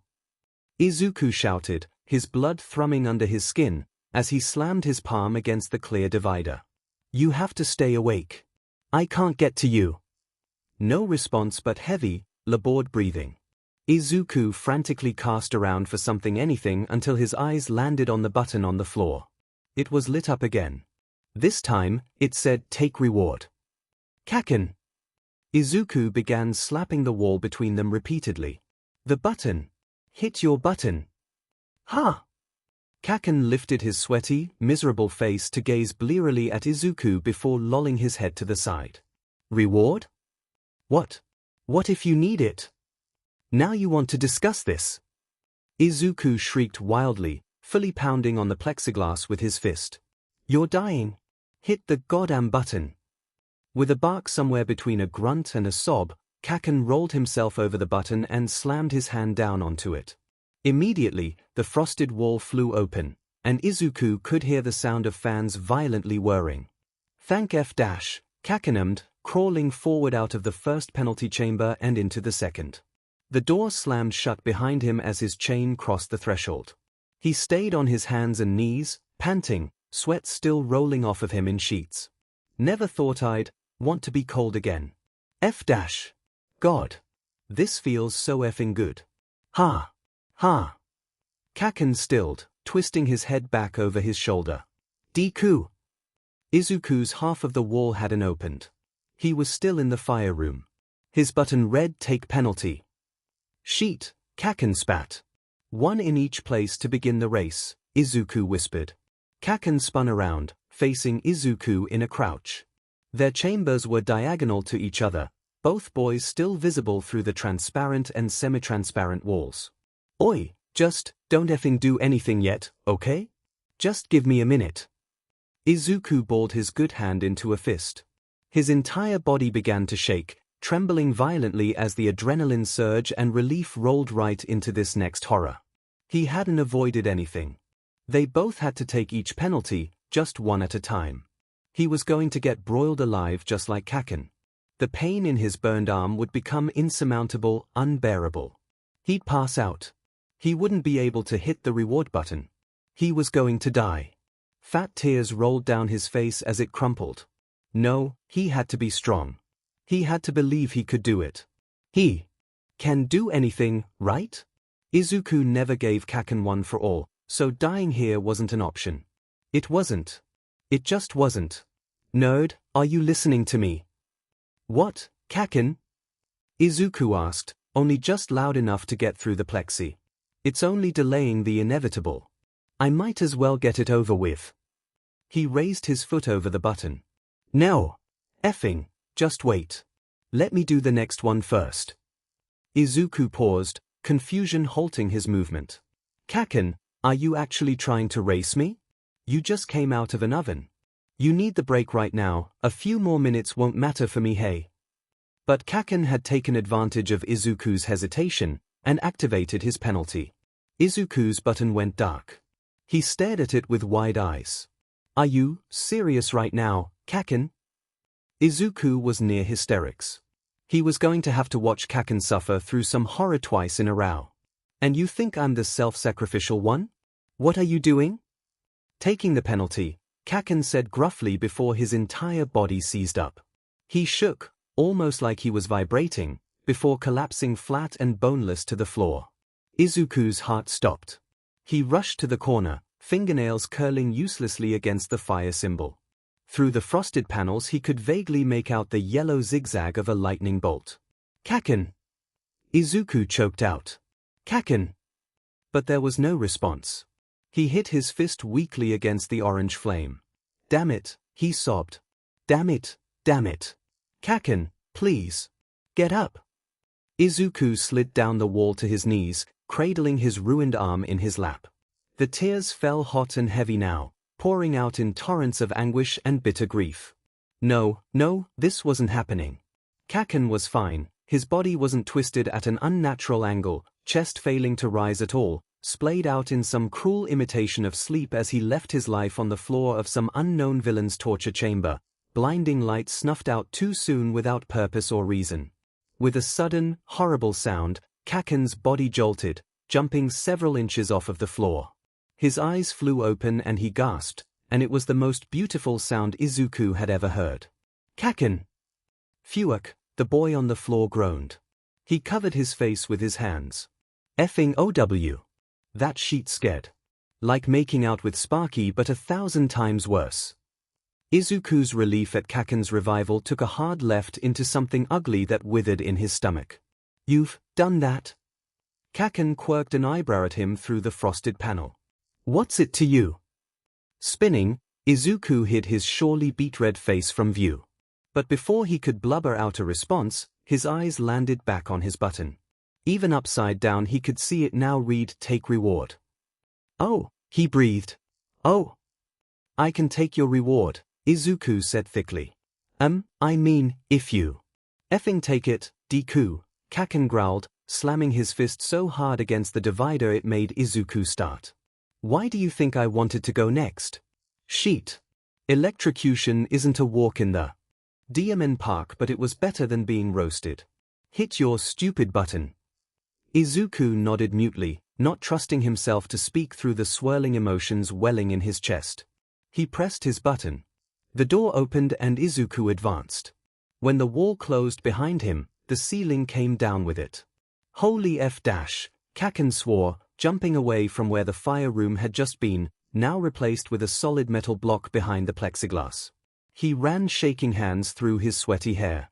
Izuku stomped on his button. Oi, what the F-? Deku. Everything went white. Deku. Effing wake up, you shitty idiot. Static, ringing in his ears, and a horrible throbbing in his head was all Izuku registered as his consciousness came back to him. By some miracle he hadn't landed on his injured arm, now splayed out next to him on the cold steel floor. Oh, Izuku rasped, his tongue thick and numb. He didn't know why he thought he was in pain before. It was nothing compared to now. An intense, horrible ache throbbed insistently just about everywhere he could feel anything. Piece of sheet, Kacchan hissed. His palms were pressed against the divider, red eyes lit up with fury and something unreadable, staring down at Izuku. Izuku groaned and rolled over onto his good side. He glowered back up at the angry blonde. Now you know what it feels like. Yeah? Think you're so smart? Take your reward, a-hole. No. You take it. I'll do 2 of these. The hell you will, Kacchan snapped. Fine, then I'll move forward and take both from the next room. Izuku reached for his button. The hell you will. Kacchan roared, ramming his heel into his own. His next door flew open and Kacchan barreled forward, activating the next penalty before the room even finished closing. Izuku balked. Stop doing that, he aimed helplessly as he watched purple smoke billow from the vents, swirling and filling the chamber until it swallowed Kacchan from view. What the hell was that stuff? Don't breathe it in. But Izuku knew Kacchan wouldn't be able to avoid it. Soon enough he heard gasping and coughing as time won out. Not long after, the fog dissipated, revealing Kacchan crouched in the center of the chamber, a rag over his face torn off from one pant leg, likely aided by the burn holes left from the fireplace explosion. Only when the purple completely vanished did the reward buttons light up. Kacchan? Izuku ventured from his position still on the floor. The symbol in the next room was a skull and crossbones. He swallowed. Are you all right? A cough. A grunt. That's the last chamber. You'll get out if you take the reward, Izuku said hopefully, forcing a smile and trying not to think about whatever Kacchan had inhaled and Izuku would have to next. After shocking himself again, Kacchan lifted his foot over the button. No, he said, slowly lowering it back to the floor. His voice was audibly scratchy, even muffled through the rag and the walls. The first penalty box. Why did it get crushed? Izuku pushed himself up onto his left arm. Because we were done with it. Kacchan twisted toward Izuku, shaking his head. Why? Why would it do that? We can't go backwards. Only reason for the shitty ceiling to fall would be if there was a chance we'd still be in it. Oh. Izuku glanced up at the ceiling, a sheet of solid metal poised and ready to come crashing down on his head. 2 rewards, he said. It came down after the second reward was taken. Then get up here or get pancaked, idiot, Kacchan growled, something desperate running under his sharp words. Izuku pressed the button, wobbling to his feet and tottering into the next room. He was exhausted. He didn't know how much more of this he could take. He flinched as the electric chamber was crushed behind him. I'm gonna make a mask out of the other sleeve, but I have to take it off, sorry, my arm, just a minute, Izuku mumbled, moving to untie the belt and disrobe. He was far beyond being embarrassed about being naked in front of Kacchan. On top of their ND hypothermic snuggle, he was wearing a half-destroyed robe with his rear end on display. He was sure he must have flashed Kacchan when he lost consciousness anyway. A stomp. Izuku's hand froze on his belt. No, he wouldn't have. Kacchan, are you insane? Izuku yelled at the smoke-filled chamber next to him. At least let me take a turn. You just did it. He fumed silently through the plexiglass until the fog lifted once again. Waving his left arm to clear the clouds with the other pressing cloth to his face, Kacchan only glared back. The whites of his eyes were dark and glazed, and when he pulled the rag from his face, it came away red. Okay, Izuku said, his voice shaking. His entire body trembling. Take the reward and get out. I'll be right behind you.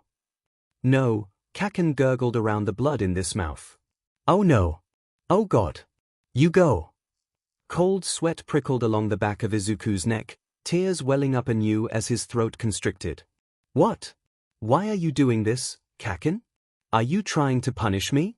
Prove you can be a martyr? Well, you won. Stop trying to kill yourself. Not, was the strained reply. Kacchan slapped his palm against the last plexiglass wall, smearing a dark streak across it. Look. Izuku looked. This end of the room mirrored the start, a small area before a door. But instead of footprints painted on the floor, there were 2 of the reward buttons, with take only one to proceed scrawled in black marker between them. In front of each button was a clear plexiglass box bolted to the floor. In one, a small key, similar in size and shape to the one Izuku had seen hanging in the water room, and would likely unlock one of their manacles. In the other, there was a hypodermic needle filled with a yellow fluid. An antidote. Just one. Kacchan spat blood onto the floor. So it's gotta be me again. Kacchan, Izuku barely breathed. 3 times? Why? Why did you rush it? Why didn't you let me do the shock again? Kacchan shrugged. Mistake. Angry. He coughed more blood onto his fist. His face twisted. Didn't think you'd survive another zap. What? So you gambled on this one? Just effing go, you dim-en idiot. Kacchan rasped, snarling. Let me get this over with so I can get the DMN cure. Christ. Izuku pressed his button, the ache in his bones bearing down on his heart. He walked forward, and the door shut behind him. He kept his eyes averted from the purple smoke swirling in the chamber, trying to block out the horrible sounds coming from within when Kacchan stopped being able to hold his breath. The final door opened, Kacchan toppled forward into Izuku's arms, and they both crashed to the floor. The shrieking pain from his right arm shot straight up Izuku's spine, but he ignored it, just as he ignored the tears running down his cheeks and mingling with the wetness on the face of his childhood friend. It's okay, he whispered thickly, reaching for the antidote button, now finally lit up and ready to activate. But Kacchan snagged his forearm before he could hit it, grip still surprisingly strong. You said, the cuffs are blocking our quirks. Kacchan panted, his eyes heavy and glazed, chest rising and falling erratically. His hand slipped away, leaving a bracelet of blood on Izuku's wrist. It's just a theory, Take key. Get your quirk. Break the second box. Izuku froze. Would that work? He looked at the plexiglass housing the needle. It was several inches thick and bolted to the floor, but one for all would make short work of it. Yes, even in his exhausted state, he'd be able to wrench the box clear and retrieve the antidote. He'd be able to cure Kacchan, and he'd have his quirk back for whatever happened next. If the cuffs were the quirk suppressors. If the key was even for the cuffs. If the antidote was actually real. Kacchan, Izuku warbled. I don't know. But Kacchan wasn't listening, his head lolled to the side, pressed against Izuku's burned shoulder. Kacchan? Silence. Izuku had to make the choice on his own. He slammed his fist down on the button. Izuku wasn't sure how long he spent curled around Kacchan's head on his lap, his quiet sobs the only sound audible in that miserable, literal hell. The next door was open. Beyond it, Izuku could see white, not an exit, just another restroom. Mocking tenderness only to prolong his suffering. But it didn't matter. Izuku was going to die here anyway, it might as well be next to his oldest friend. What comfort could the next room even offer now that Izuku had lost everything? I'm sorry, Kacchan, he said for what might have been the 1000th time. He gently smoothed sweaty, spiky locks back from Kacchan's forehead, as he never could have dared before. I never even got to tell you. Well, you probably knew. You're amazing, after all. You need a new catchphrase, came the guttural response, and Izuku's heart stopped. Kacchan, he cried, jolting. Upright. You're alive. Oh. Stop moving. Of course I'm alive, shitty Deku. You gave me the antidote, didn't you? Stop crying on me. Kacchan rolled off of Izuku's lap, pushing himself up into a wobbly crouch. He looked over at the key still encased in the plexiglass box. Went with option A, huh? Scrubbing at his face, Izuku hiccuped, unable to stop the tears flowing. Sorry, couldn't risk it. And Tith and I thought it was too late anyway, and Oi. Izuku looked up. It's fine. Thanks. Mouth dropping open, Izuku stared back incredulously. What? I can be grateful. Peace off. Kacchan moved to stand but faltered back to his knees. Sheet, okay. So it's gonna be like that. Izuku stood up, not much more steady on his feet, but now in slightly better shape than Kacchan, having only taken one penalty to Kacchan's 5. He offered his good arm. Kacchan stared at it, hard. Izuku's mind flashed back to every time he had done this exact thing and had his arm slapped away. Kacchan took his hand. "Thank you, Kacchan. I know what you did. I wouldn't have made it through this room without you," Izuku said softly as he pulled Kacchan to his feet. "Although we really need to work on our communication." "Teach," Kacchan huffed through his teeth, and Izuku tried to ignore the dribble of blood that came with it. They stumbled awkwardly forward into the white room. "Oi, what the hell was it you never got to tell me, anyway?" The door slammed shut behind them. Whatever jumble of broken muttering that was coming out of Deku's mouth shriveled and died, his eyes flying wide as he beheld what awaited them in the very center of the next, circular room.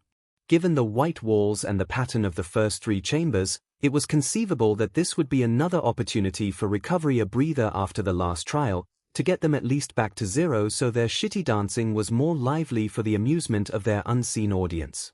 But what didn't quite fit with that was the effing guillotine staring back at them, also painted white with its blade angled like a grin, glinting and underlit gruesomely by the floor lights. Katsuki pulled forward. Walking upright wasn't in his current list of skills, and as much as he hated it, he needed Deku, who had been drowned and burned and electrocuted, to help him totter over to the ancient execution device towering over them. Wait, Kacchan. Affixed to the left post was a pink sticky note. Katsuki ripped it off, ignoring the continued pleas spilling from his companion. Scrawled in a smaller version of the same black marker script from the previous room read the following. "Sorry about the arm. Better get rid of it before it gets infected. Wouldn't want you to come to more harm." Without warning, Deku's knees buckled, collapsing to the floor and bringing Katsuki down with him. "Oi!" Katsuki barked, feeling his equilibrium shift and the world tilt under his feet as he hit the ground with a thud. Antidote or not, he was still feeling like he had been dragged across a highway behind a horse, on top of the sandpaper in his lungs still producing more red than clear air. He knew Deku couldn't be faring much better, but did the little sheet really have to just effing drop him? I can't. Kacchan, I can't see, cut off my arm." Deku was near hyperventilating, his left hand ghosting over his injury. It didn't look good. The makeshift blanket bandage was saturated red and yellow, grimy and soaked with sweat. Getting zapped probably didn't help it much either. They'd been in this hellhole for less than a day, but who knew how long it would be until they escaped? Another day? A week? Never? Even if they didn't lose their lives, it was possible they'd still lose other things like limbs. Especially if their only respite was time and not medical attention. "You're not effing cutting off your stupid arm," Katsuki spat, but it was weak and raspy. His usual growl was reduced significantly by whatever purple sheet he had inhaled 3 times over in the last torture room. Deku burst out laughing. It wasn't the first time he had reacted to this horror with laughter, and similarly again it was devoid of any mirth. Katsuki found that he hated it. I've destroyed this arm over and over, and I've been finally taking care of it, and I'm going to lose it anyway. Oh God, I'm going to lose my arm." "Deku," Katsuki rumbled, snatching at the arm that wasn't in jeopardy. "Will you just calm down? They're effing with us. You don't know that. What if we have to do it to proceed? What if it's the trick to this room like the fireplace?" "Oh, no," the timer. Deku's head snapped up to the clock hanging over the exit, an identical triplet to the other 2 on either side of the first restroom door.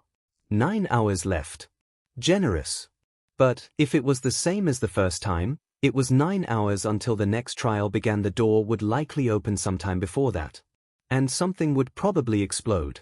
Katsuki stuck the sticky note directly to Deku's forehead, bringing those blinking green eyes back to focusing on him. "They are effing with us." He punctuated each word with a tap on the pink paper. "Someone has been in here since your arm got roasted.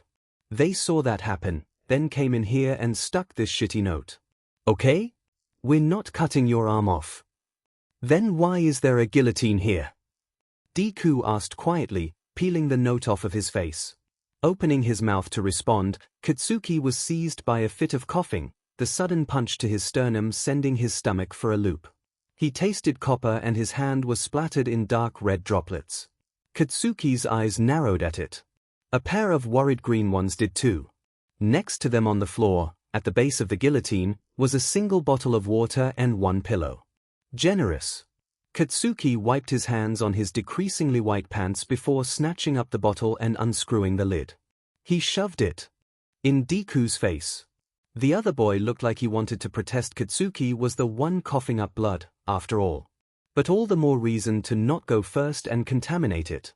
Deku ultimately took the proffered water, after briefly examining the menacing note for numbers and letting it flutter to the floor. Katsuki watched Deku's throat bob as he slowly, carefully drained half of the liquid. Maybe this was poison, too. Deku handed over the half-empty bottle and Katsuki downed the rest of it.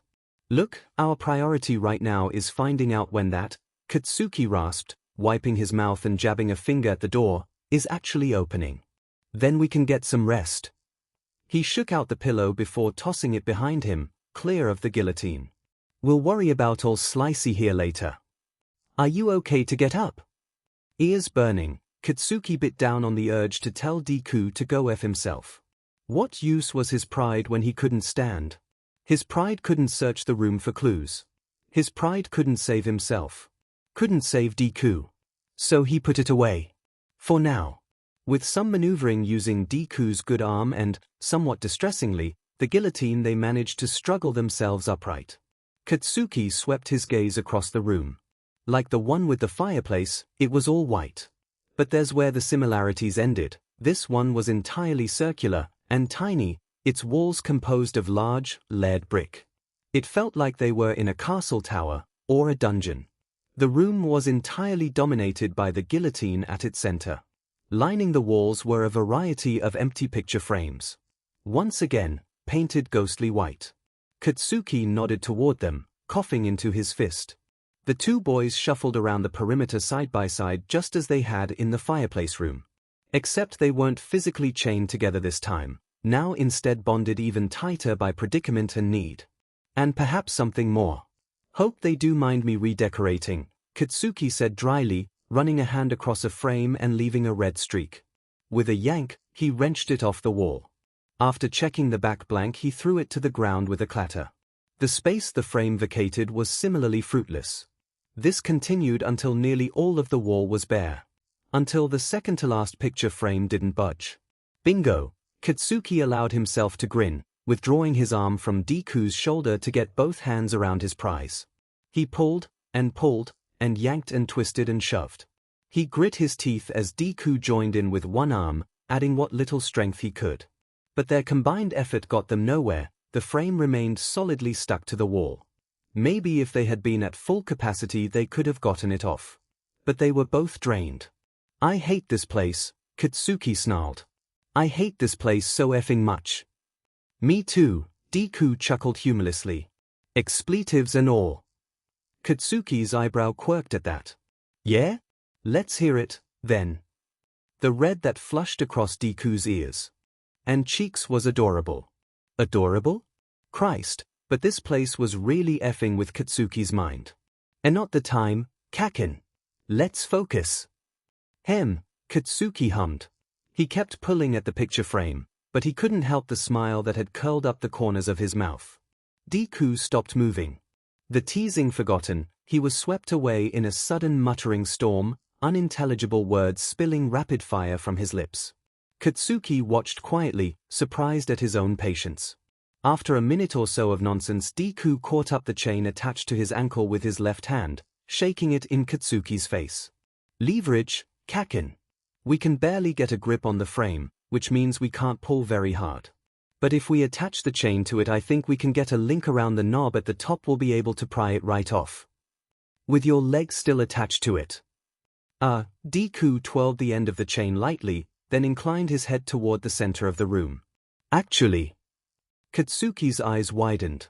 You want to use that fucking thing? Not to cut my arm off. Deku protested. But if we can use it to remove the chains, we'll have them as tools and weapons and they won't be hindering us anymore. Fine, whatever. Better plan than staying awake for over 8 more effing hours.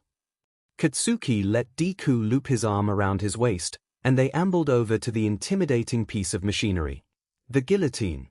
Oh okay, Deku said shakily, disentangling himself from Katsuki to crouch down by the business end of it. You pull on the thing, and the blade will go up, and I'll feed the chain through, and then you drop it when I say go. Okay? Do you think you can hold it that long? The hell do you take me for, shitty nerd? Katsuki groused, pulling down hand over hand on the rope to raise the heavy, weighted blade.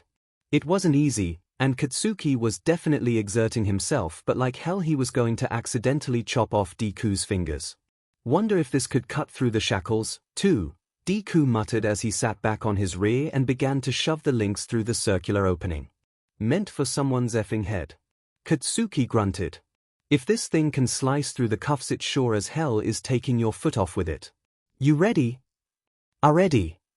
The shackle was around Deku's right ankle, held up awkwardly, and he twisted away from it with his left arm wrapped protectively around his head and mangled right arm as much as possible. Something clenched in Katsuki's chest at the sight. Bombs away. Katsuki let go, and in the blink of an eye the blade had dropped, hitting home with a deafening crash, slicing cleanly through the chain. It was so fast Katsuki couldn't track it. His heart stuttered. If he had slipped, there wouldn't have even been time to give a warning. Christ. That wasn't so bad. Deku beamed a hesitant grin up at Katsuki. Your turn. Huh? Katsuki snapped. You can't operate this thing one-handed. No effing way. Oh. Deku looked crestfallen. Katsuki rolled his eyes. Idiot. It's fine. Let's just get this stupid sheet off the wall, we're wasting time. I need to nap like F-.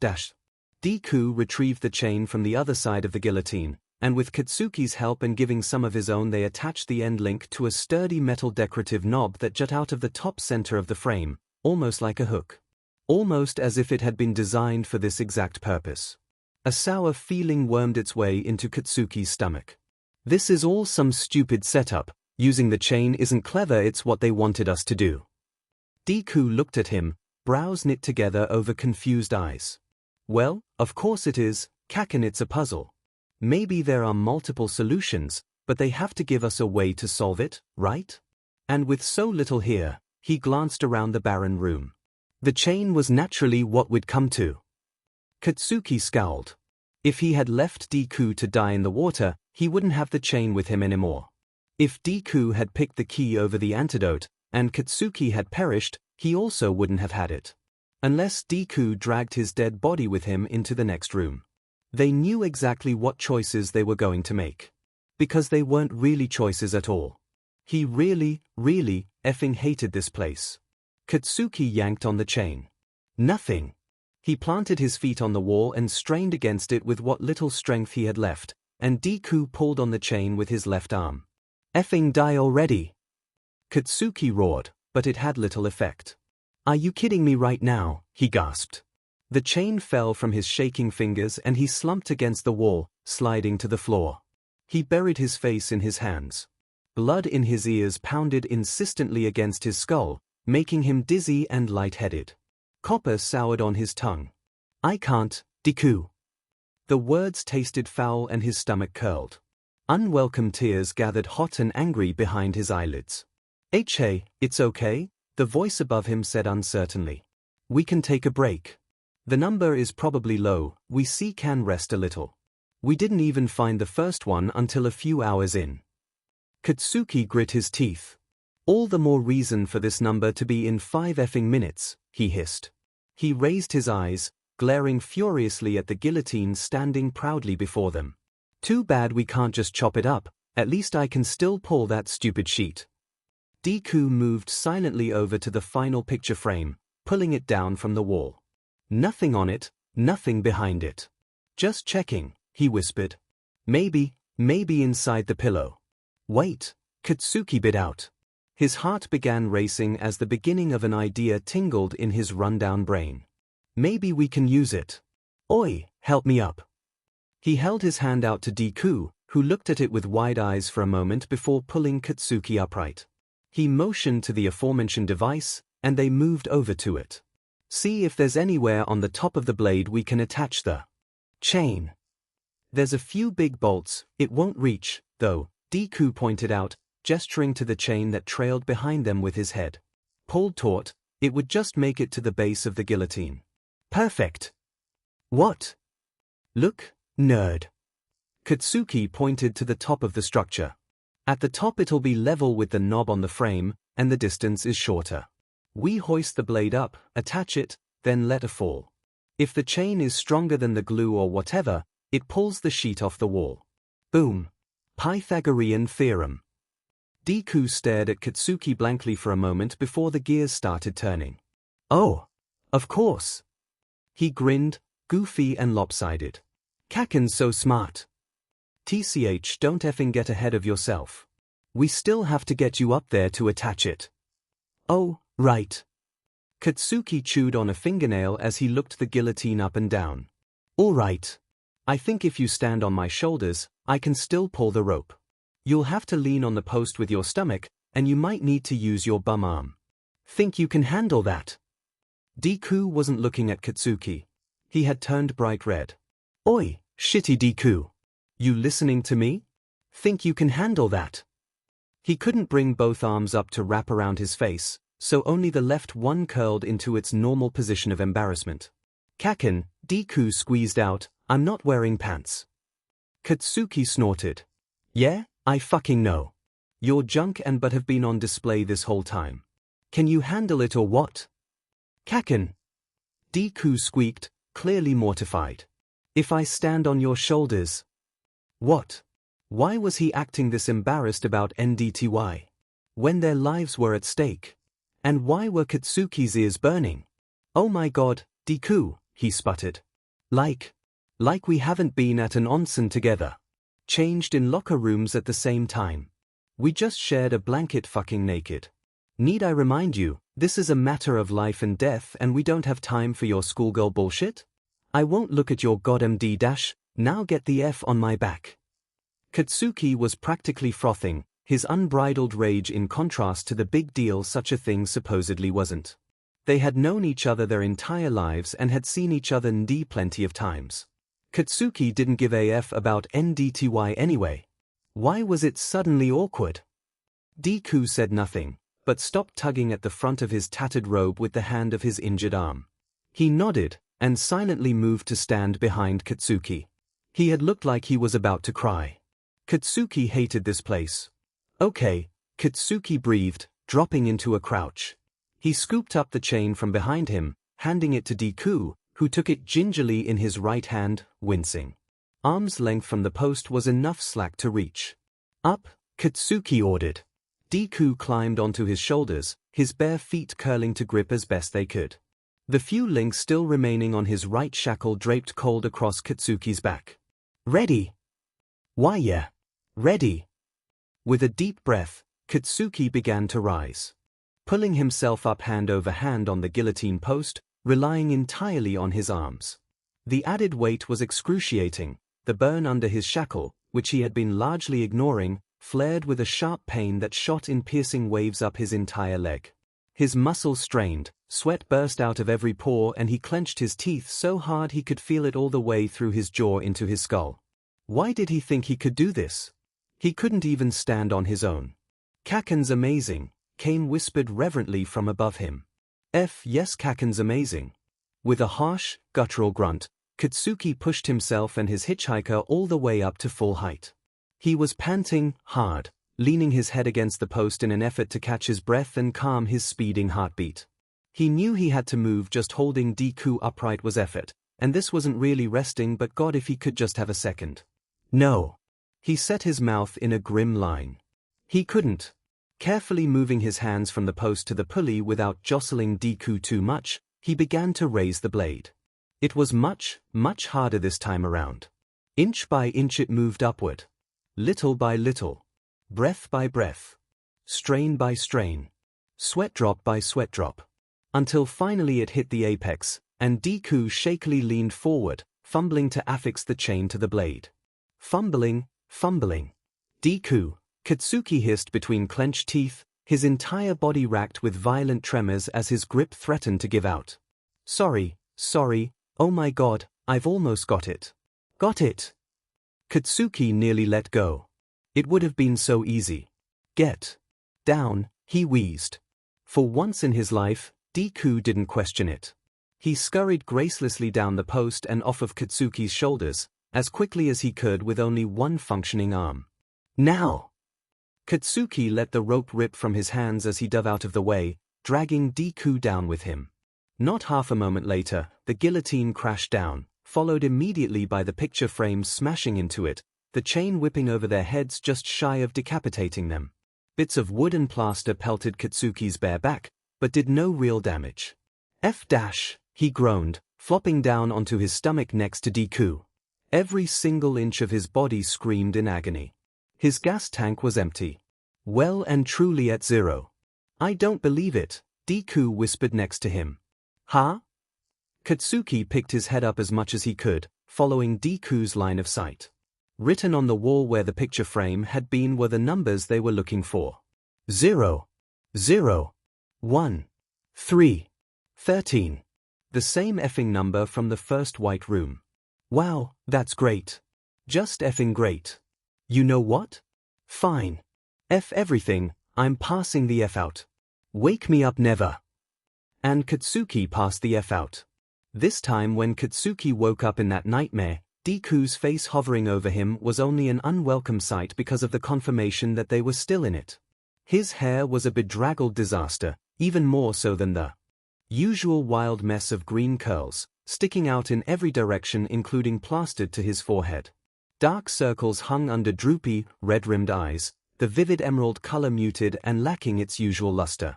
Even his freckles seemed to have paled along with his skin over the duration of their inhospitable stay. It was the best and worst thing to wake up to. Sorry, Kacchan, Deku said softly. He sounded like he had been crying. I wanted to let you sleep longer, but I'm afraid I'm about to faint and I don't want us to miss lucky number 13. Katsuki glanced up at the clock, rolling his head on the pillow that had at some point been wedged under it. 2 hours left. 2 hours left? He sprang up to a seated position, pulse racing, brimming with renewed energy despite the overwhelming feeling of having been hit with a truck still being quite present. Shitty nerd, you idiot, he snarled. You let me sleep for over 6 effing hours? We have to split it. What the hell is wrong with you? Sorry, Deku repeated half-heartedly, tugging the pillow toward him and immediately tipping forward down into it on his left side.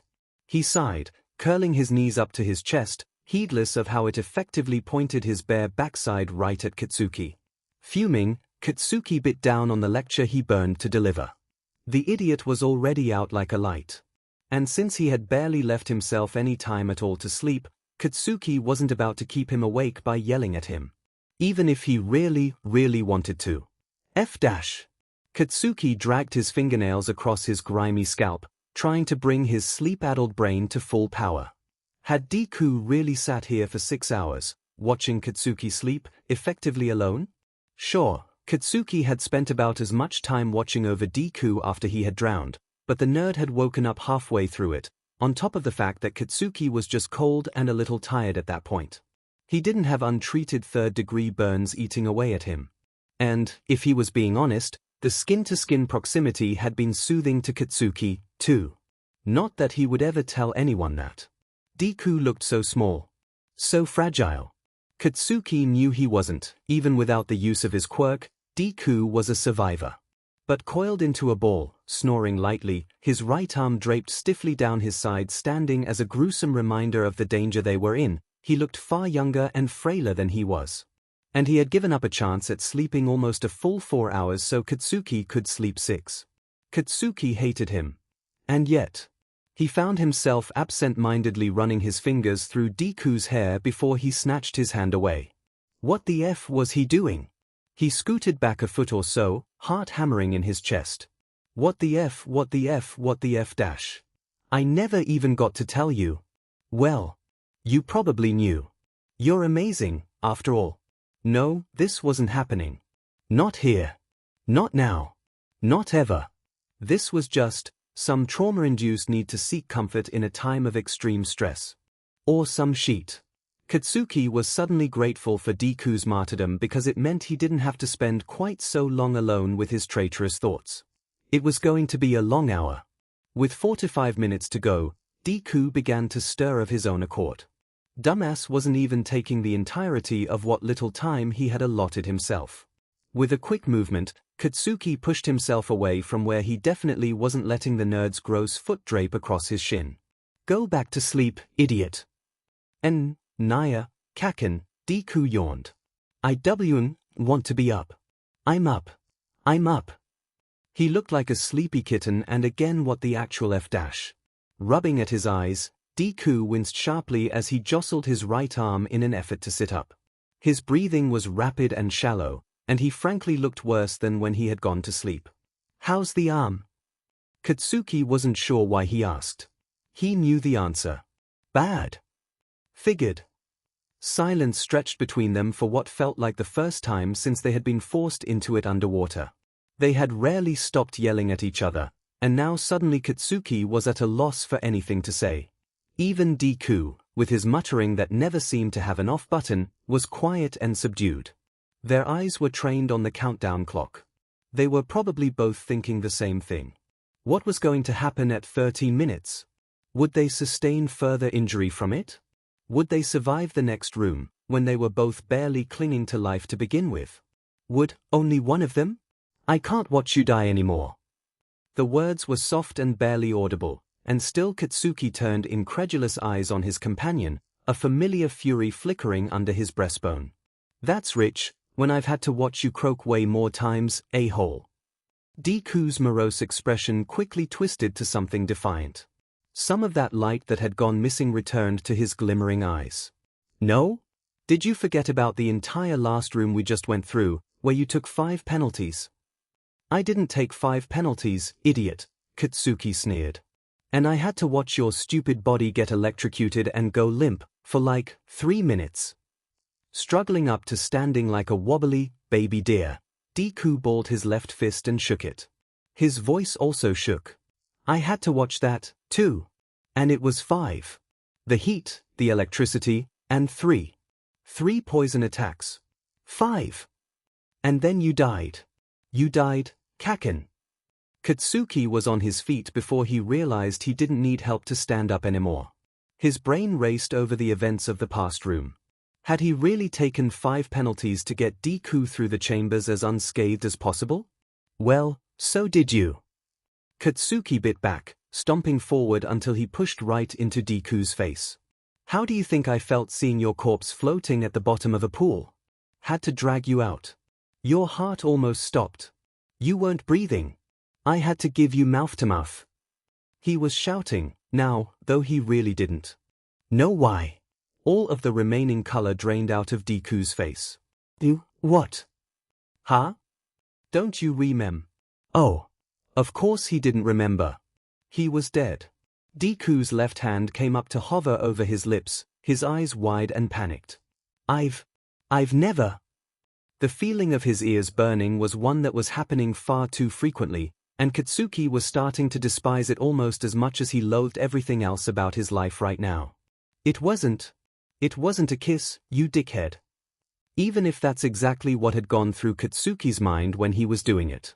Tears began to cascade down Deku's cheeks as his entire face scrunched up, turning a familiar shade of bright red. He clutched at his hair. My first kiss, and I don't even remember it. It wasn't a. Katsuki choked on his words. He began, breathing heavily through his nose, upset that you don't remember it? Not that it was Amy. A wet laugh gurgled out of Deku's throat, for once actually genuine and not in response to fear. His lower lip trembled as he struggled to smile. Why would I be upset that it was Kacchan? Why would I want it to be anyone else? Katsuki seized the lapel of Deku's grungy, borrowed robe in his shaking fist. He stared down at wet green eyes in a tired, dirty, somehow still infuriatingly charming face. His jaw clenched. His nostrils flared. I told you, it wasn't a kiss. This is. And he yanked him unceremoniously forward, crashing their mouths together. Truth be told, despite his cavalier comments in the electricity chamber, Katsuki was no more experienced at this than Deku was. He knew the basic mechanics from watching movies, and his parents, but that mostly flew out the window and he just kind of went for it. They were both filthy, Katsuki tasted blood and sweat and pain, not mint and sunshine and roses and whatever the hell kisses were supposed to taste like. But under the grime and the desperation was a current that connected them. Above all else, it just tasted right. They broke apart like they had come together, violently, stumbling backward and gasping. Staring wildly at each other, chests heaving, the magnitude of the situation crashing down heavily on them both. "What are we doing?" Deku whispered, his tone less of a question and more of a plea. Why do this now, when they were just going to die anyway? "Getting out of here," Katsuki hissed. That was it. He'd had enough. They tried it Deku's way, playing these little games, but Katsuki was done. No way he was just going to turn belly up and die in some 2-bit villain's torture chamber when he had this sheet to figure out. Casting wildly about the room, Katsuki grappled onto the first plan that struck him, throwing whatever little caution he had left straight to hell. He stormed over to the guillotine and began raising the blade. "Kacchan?" When the weight's at the top, Katsuki grunted, "Pull the chain. Topple it over. It'll land right under the air vent." Deku gaped at him. His left hand immediately came up to hover over his injured, useless arm. "I know you can only use one arm and you got 2 seconds of sleep, shithead. But I also know you can do it. Plus ultra." Setting his mouth in a crooked, determined grin, Deku nodded. He caught up the chain as he hurried into place. Plus ultra. When the blade was fully raised, Deku pulled, yelling, and Katsuki angled the rope to add his own force. Slowly but surely, the entire contraption began to tip, raising the base entirely off the floor, until gravity took over and the top wedged itself right between the bricks, a foot or so under where the ceiling met the wall. After a few harsh tugs to secure it, they gently lowered the blade back to the bottom, hoping the guillotine wouldn't just stand itself back up. It remained in place. Katsuki blew out the breath he had been holding. He detached the chain from the blade, then began to scale the entire structure like a rungless ladder. At the top, he wrapped the links around his fist. Then he punched out the air vent cover. "Come on, Deku," Katsuki called back as he hoisted himself up into the air duct, his own shackle and chain dripping out behind him. "Won't they just come after us, if we're being watched?" Despite the hesitancy and the labored breathing, Katsuki could hear Deku ascending, albeit a bit slower with just the use of one arm. When he reached the top, Katsuki extended his arm down. Deku looked up at him with something unreadable in his expression, but took his hand anyway. Katsuki pulled him up into the small passageway. "Probably," Katsuki shrugged. It was completely unwarranted, but he couldn't help the feral grin that spread across his face. "But at least we're not just following some shitty preset puzzle. It's a whole new game." Biting his lip, Deku nodded, his brows lowered and his eyes fierce. "If it's with Kacchan, I'll take those odds." For the 4th or 5th time since they entered the airways, the shuffling behind Katsuki stopped. He craned his head back over his shoulder, knowing what he'd see even in the limited light spilling in through the nearest vent. Hoping by some miracle it would be something else. Slumped against the duct wall was an absolute mess of a human being. Whatever little energy reserves Deku had left had dwindled to zero, the adrenaline high of escape deflating like a popped balloon within minutes. He had needed to make frequent stops as they crawled through the narrow passage. A sliver of white illuminated the excessive beads of perspiration along the edge of his cheek under eyes screwed tightly shut. "Oi!" Only heavy breathing as a response. Katsuki clenched his jaw. He still felt like he could sleep for a week, each hand-over-foot step like dragging lead through molasses. But the 6 hours of rest he had received had at least gotten him mobile again. Deku, in his infuriating need to outdo Katsuki in everything, had barely slept a wink and was now paying for it in spades. The idiot didn't even require his quirk to recoil to sacrifice himself right out of commission. What was going to happen if they had to actually fight someone? Katsuki could barely take care of himself, let alone carry Deku's dead weight. But it's not like Katsuki could leave him behind, and berating him wouldn't do much good either. "Nerd. Have to keep moving." "I know," Deku ummed softly. "I'm fine, just dizzy. Hot." That got Katsuki's attention. It was freezing in the air ducts, the chilly current slamming into them as it tried to get past their bodies so rudely blocking its way.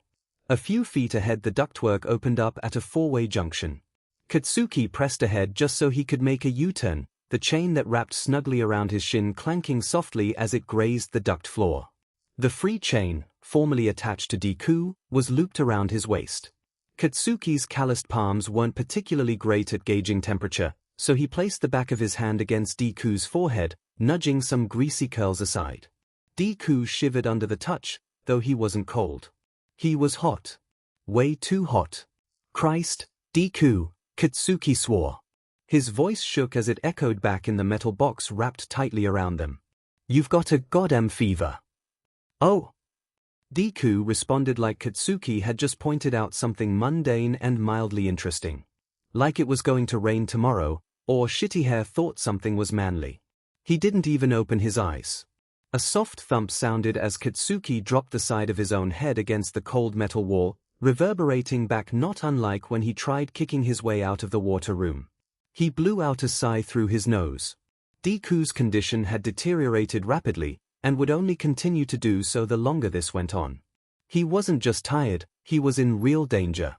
Somehow, despite his best efforts, despite taking the heat and the poison and the guillotine pulley, Katsuki couldn't keep the idiot from knocking at death's door.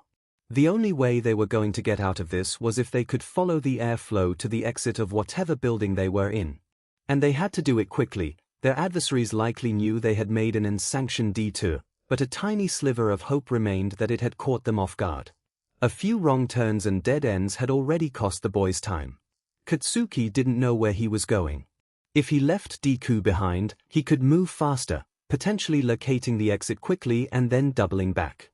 But Katsuki feared what he might find or not find on his return. Deku, you gotta move, Katsuki said quietly. With a swish, Deku's head slid down the wall in an arc, colliding with and lolling against Katsuki's collarbone. Moving. You are not. Katsuki hesitantly brought a hand up to cup the back of Deku's head, pressing it gently to his chest. It was strange, and he didn't want to think about what compelled him to do such a thing. I'm in the way. Messy curls tickled Katsuki's neck and his heart. Squeezed. His eyes stung and he blinked it away. Yes, idiot. Now get out of it. Kacchan's in the way, now. Son of a... Alright, Smaz, I'm going and you'd better effing follow me. Katsuki dislodged Deku's head as gently as possible before shuffling backwards into the junction, glaring daggers all the way. With a weak smile, Deku pushed off of the wall and limped forward, his right arm curled just enough to keep from dragging along the duct floor. And they continued. Vent after vent they passed, peering down into the rooms below to discern if they'd be any help. From what Katsuki could gather, they were all just more metal-walled puzzles and white restrooms. Full of ominous machinery and deceptively friendly household objects. Empty of any other people, at least. For the first time in hours, Katsuki spared a thought for his classmates and found himself relieved that they weren't down there. But were all these rooms really just for the two of them? How could they possibly have been expected to survive? Well, they probably hadn't been. Katsuki paused over one room that was entirely filled with water. His heart sank. Had they just circled back to the beginning? Even without really knowing where they were, he had tried to keep track enough to stay moving away from the rooms they had been in. Something large and dark moved in the water. They pressed onward. Kacchan, Deku called weakly from behind. Katsuki paused to glare over his shoulder at the boy behind him, looking worse and worse as time dragged on. What? Remember, the thing. About my hair?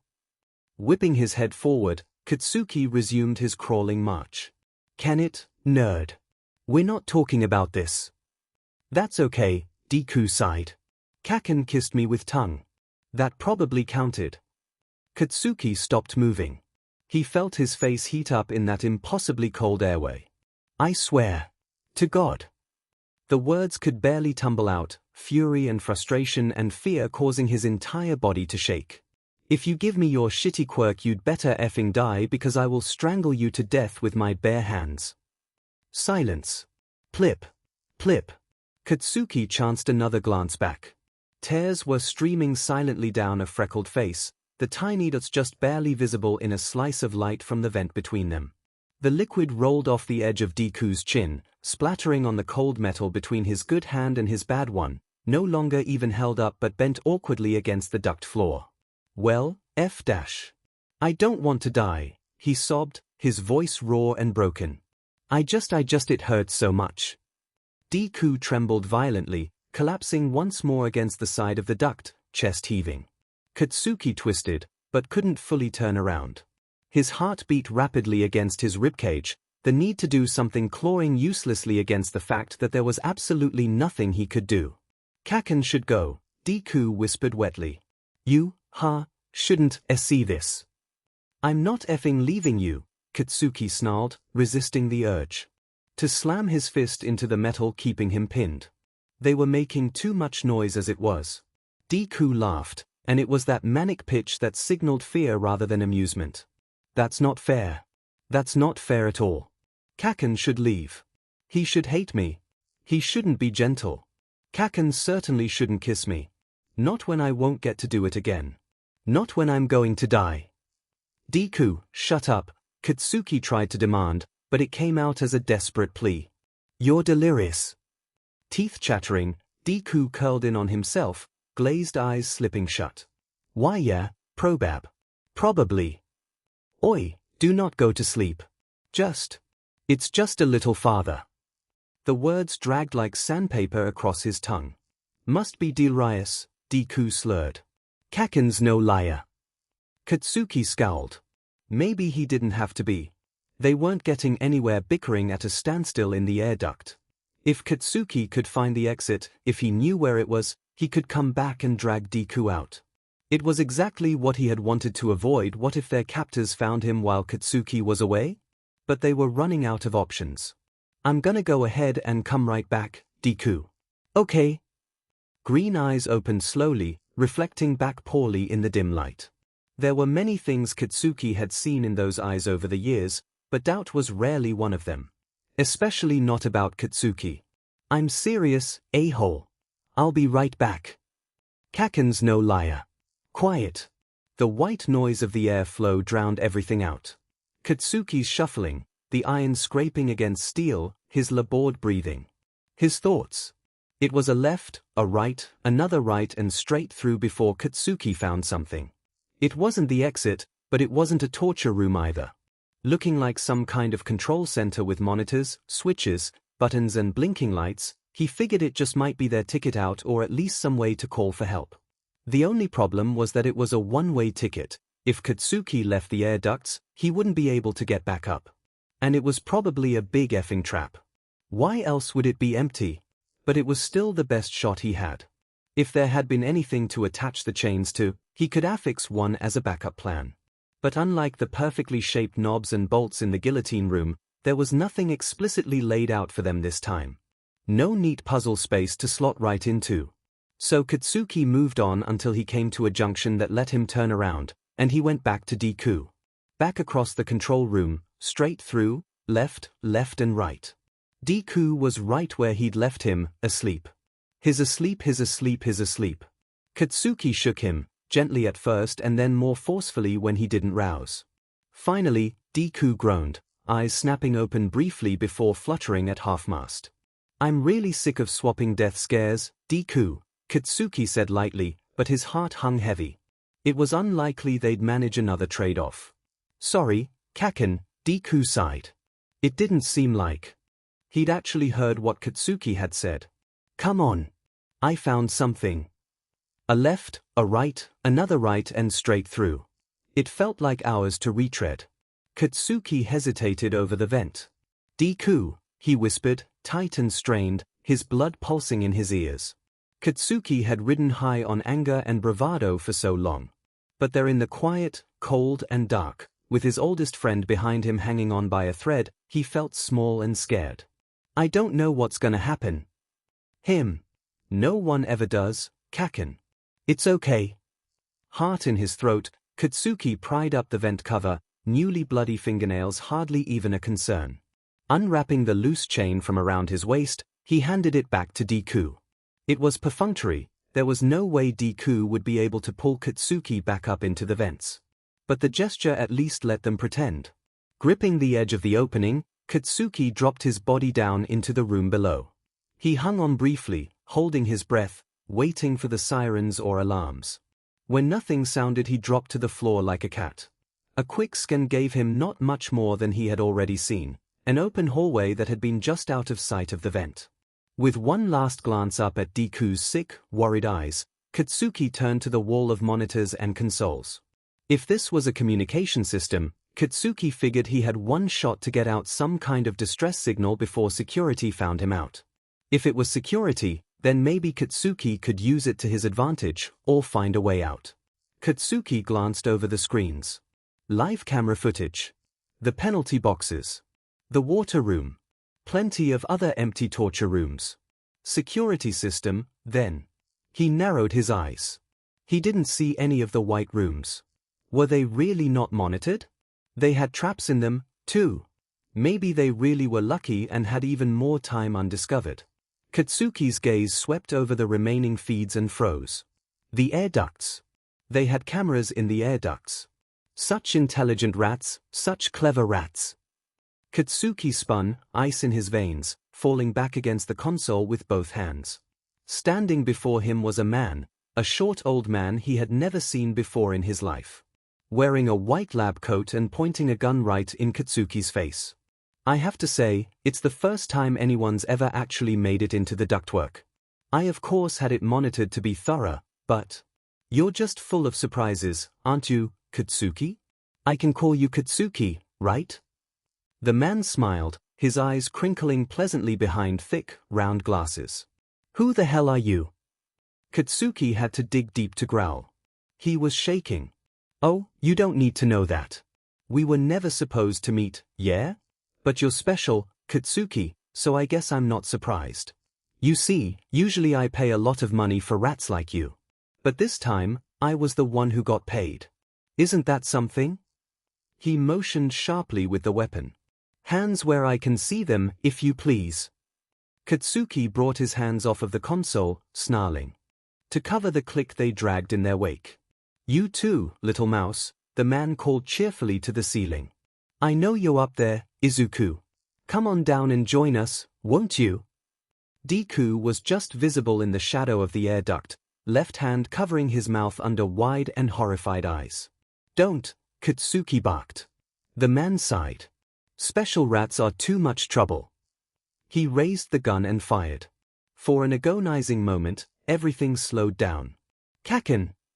Pain erupted across Katsuki's left bicep, and he looked dumbly down at the red line that drew itself there, holding static for a moment before blooming open and pouring blood down his arm in a sheet. He staggered, clamping his right hand over it, the gunshot still ringing in his ears. The bullet had buried itself in the wall next to the monitors. Don't worry, don't worry. It was just a graze, the man soothed nonchalantly. But next time, it won't be, yeah? So, Izuku, if you please. He can't. On his own, Katsuki grit out. He's sick, he explained, as if it would make a difference to the monster that made him that way. The villain tutted at him, like he might admonish a child. Oh, have more faith in your little mouse, Katsuki. I'm coming down, don't hurt him, please. Deku cried out, before abruptly swinging down into the room with one arm, his bad one pressed to his crotch to preserve what little modesty he had left. He hit the ground and collapsed in a heap. Katsuki made to lunge for him, but the man stopped him with the gun in his face. See? He's perfectly capable. Keeping the gun trained on Katsuki, the man dipped down and grabbed Deku by the arm, wrenching him upright. Grabbed him by the right arm. Blood and pus oozed out from between the LTX-clad fingers that dug into the filthy makeshift bandage. Deku's eyes rolled back in his head and his mouth fell open in a silent scream. Stop it! What the F are you doing? Katsuki's heart beat wildly in his chest, barely contained within the bones encircling it. He'd never felt so helpless in his life. Do you know what you do when rats climb out of the maze, Katsuki? Katsuki could only glower at the demon before him, seething. The man smiled. You build higher walls. Out of the frying pan and into the fire. At least, that's what it ostensibly looked like.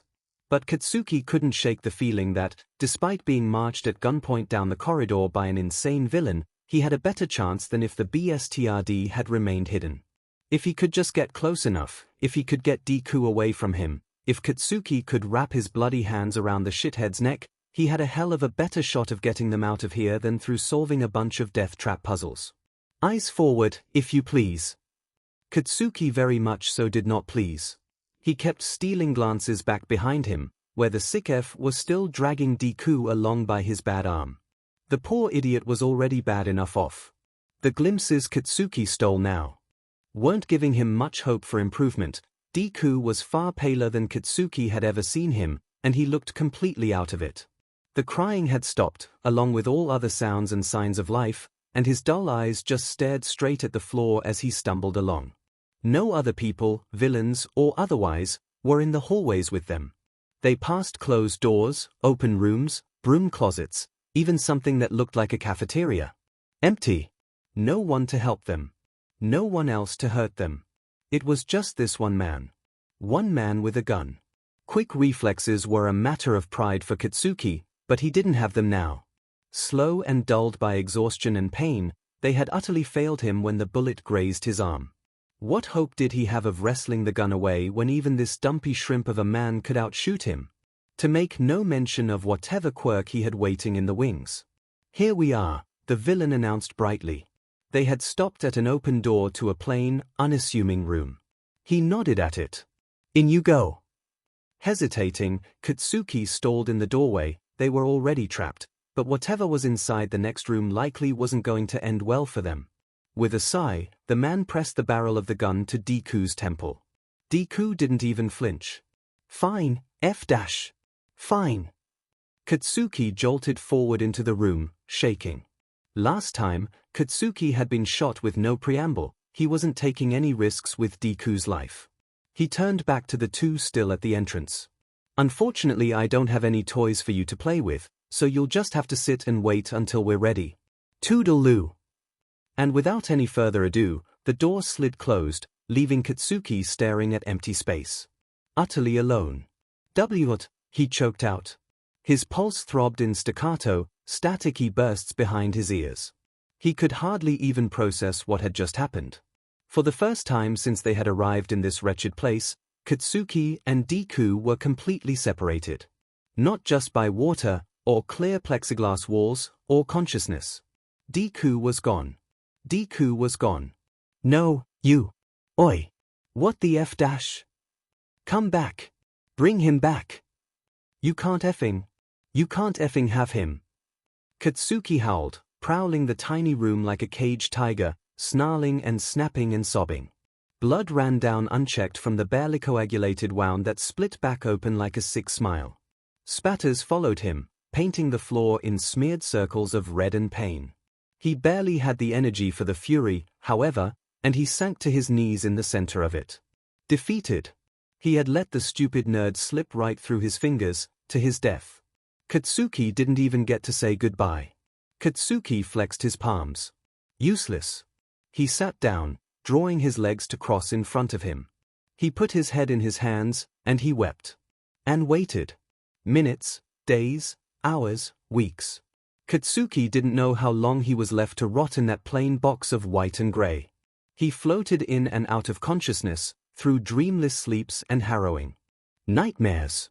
Several times he woke up in his dorm bed, Deku at his side, so relieved he broke down in tears and laughter and didn't question why his rival was sleeping with him. But he always jerked back to reality eventually. Just Katsuki, alone, starving to death in purgatory. He had to accept that this was the end of the line. Katsuki had never really, truly felt despair until now. The belief that they would make it out of this somehow had always been underneath every puzzle, every brush with death, every dizzy slide further into the depths. Now, Katsuki wasn't so sure. Deku thought he could do everything. Kacchan's amazing.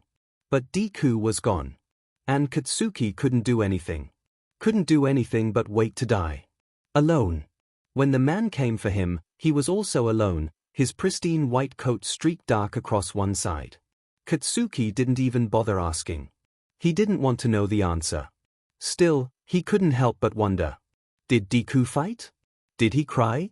Did he call out for Katsuki? Was he even coherent enough to know what was happening? Somehow that thought hurt the most, despite being somewhat comforting. For wasn't it better if Deku didn't know?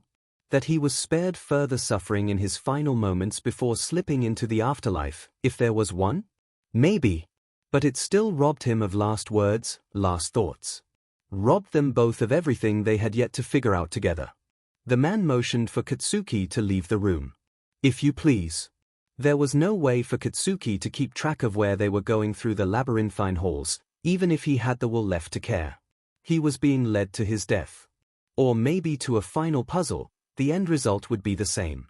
All of the doors in that place had been plain, sliding and automatic. Katsuki looked up at the ornately carved stone doors their journey ended at with a modicum of surprise. They were completely out of place. Still, despite their antique veneer, they swung open on their own, revealing a circular room ringed with a few rows of empty amphitheater seating. Katsuki's breath caught in his chest. At the center was Deku. Suspended in a purple-tinged liquid in the middle of a cylindrical tank, wires branching out of him like a gruesome network of external veins. Gold flecks like glitter shimmered around him. A black breathing mask covered the bottom half of his face, its tube threaded through the top of the enclosure and fed right up into the ventilation system in the ceiling. The same thing they had made their aborted escape attempt through. Had they passed over this room? Katsuki couldn't remember. He couldn't think at all. The mangy robe and bandage were gone. In their place, Deku was wearing what looked like a plain black pair of swim shorts or underwear. Katsuki wasn't sure that was less violating than just stripping him naked. But he was alive. Deku's eyes were closed and he looked half dead, but he was alive and all of the burning fury came flooding back through every passageway. In Katsuki's body. He was getting the F out of here. And he wasn't leaving without Deku. The doors closed behind them. Do you like it? Katsuki jolted. He had nearly forgotten the villain was still there, too caught up in the swirling maelstrom within him. It's new, and I haven't had a chance to test with it fully. You two will be guinea pigs, in addition to rats. Isn't that exciting? The man's smile was genuinely giddy. It made Katsuki sick. What the F did you do to him? Oh, fear not, your little mouse is fine. He's not in any pain. He's in my very special sensory deprivation tank. I have complete control over his pain receptors. I can keep him completely pain-free while the suspension gel restores him. But... He pulled a small remote out of his pocket, his other hand still pointing the gun at Katsuki. If you misbehave. And he pressed a button. Deku's motionless, still form began thrashing wildly in the thick liquid, bubbles spilling and streaming out from the edges of his mask as his eyes snapped open. Katsuki couldn't hear anything, but he knew that Deku was screaming. Stop. Stop it. The remote switched off and Deku resumed his listless floating, peering barely out of the tank at them through the haze. His chest was heaving, a few stray bubbles still squeaking out. Sadly, I only have one of these tanks, so you have to wait your turn. But don't worry, it will only take another. He checked his watch, a near replica to the red and black countdown timers, 4 hours before his reset. Once you're both back in shape, we can start you on the advanced track. Katsuki's heart sank. This F intended to keep them here forever. If they had actually done something fatal in the torture rooms, would he have just revived them? Made them start all over again? He looked at Deku in the deprivation tank. His mangled arm already looked a little better, still likely to leave him with a swath of ugly scars but far less gory than Katsuki was expecting. Was the purple sparkly sheet really healing him? Well, let's begin, shall we? Partner play is even more ill-tested for this, so I'm going to have to be here for it. But I'm very eager to see how it goes. Take your mark, if you please. Katsuki stared at him. Fucking what? The man didn't even bother to sigh this time as he raised both of the menacing items in his hands. Katsuki threw his own hands up, barking, I'll do it, I'm gonna do it, effing wait, before either could be used. Just explain it first. Your mark. On the floor. He pointed with the remote to a set of footprints painted next to the tank. Begin the program. And no funny business, if you please. There won't be any sneaking off into the ductwork this time. Do you know how long it will take to reset the oil cauldrons in the room you so rudely skipped? The what? Katsuki numbly moved over to the tank, and the footprints lit up green. He raised his eyes to meet Deku's for the first time. They were barely open, squinting through the gel. Like it hurt. Which it probably did. But didn't the a-hole say he wasn't feeling pain? Katsuki pressed his right palm to the glass automatically, heedless of what punishment it would bring. It was cool under his rough fingertips. Deku's left hand came up to match, and Katsuki's heart shuddered. Izuku has already been briefed. You will each be given the same selection of images, words or phrases, in different orders. Izuku will choose one. You will have to select the same option, or... The man shook the remote in his hand. But it will be automatic. What the F-? Katsuki mouthed, breaking eye contact with Deku to glare at the villain, without taking his hand from the tank. So we have to play goddamn charades. The man hummed in response. You can certainly try. Izuku might have some difficulty miming anything, though. And he smiled.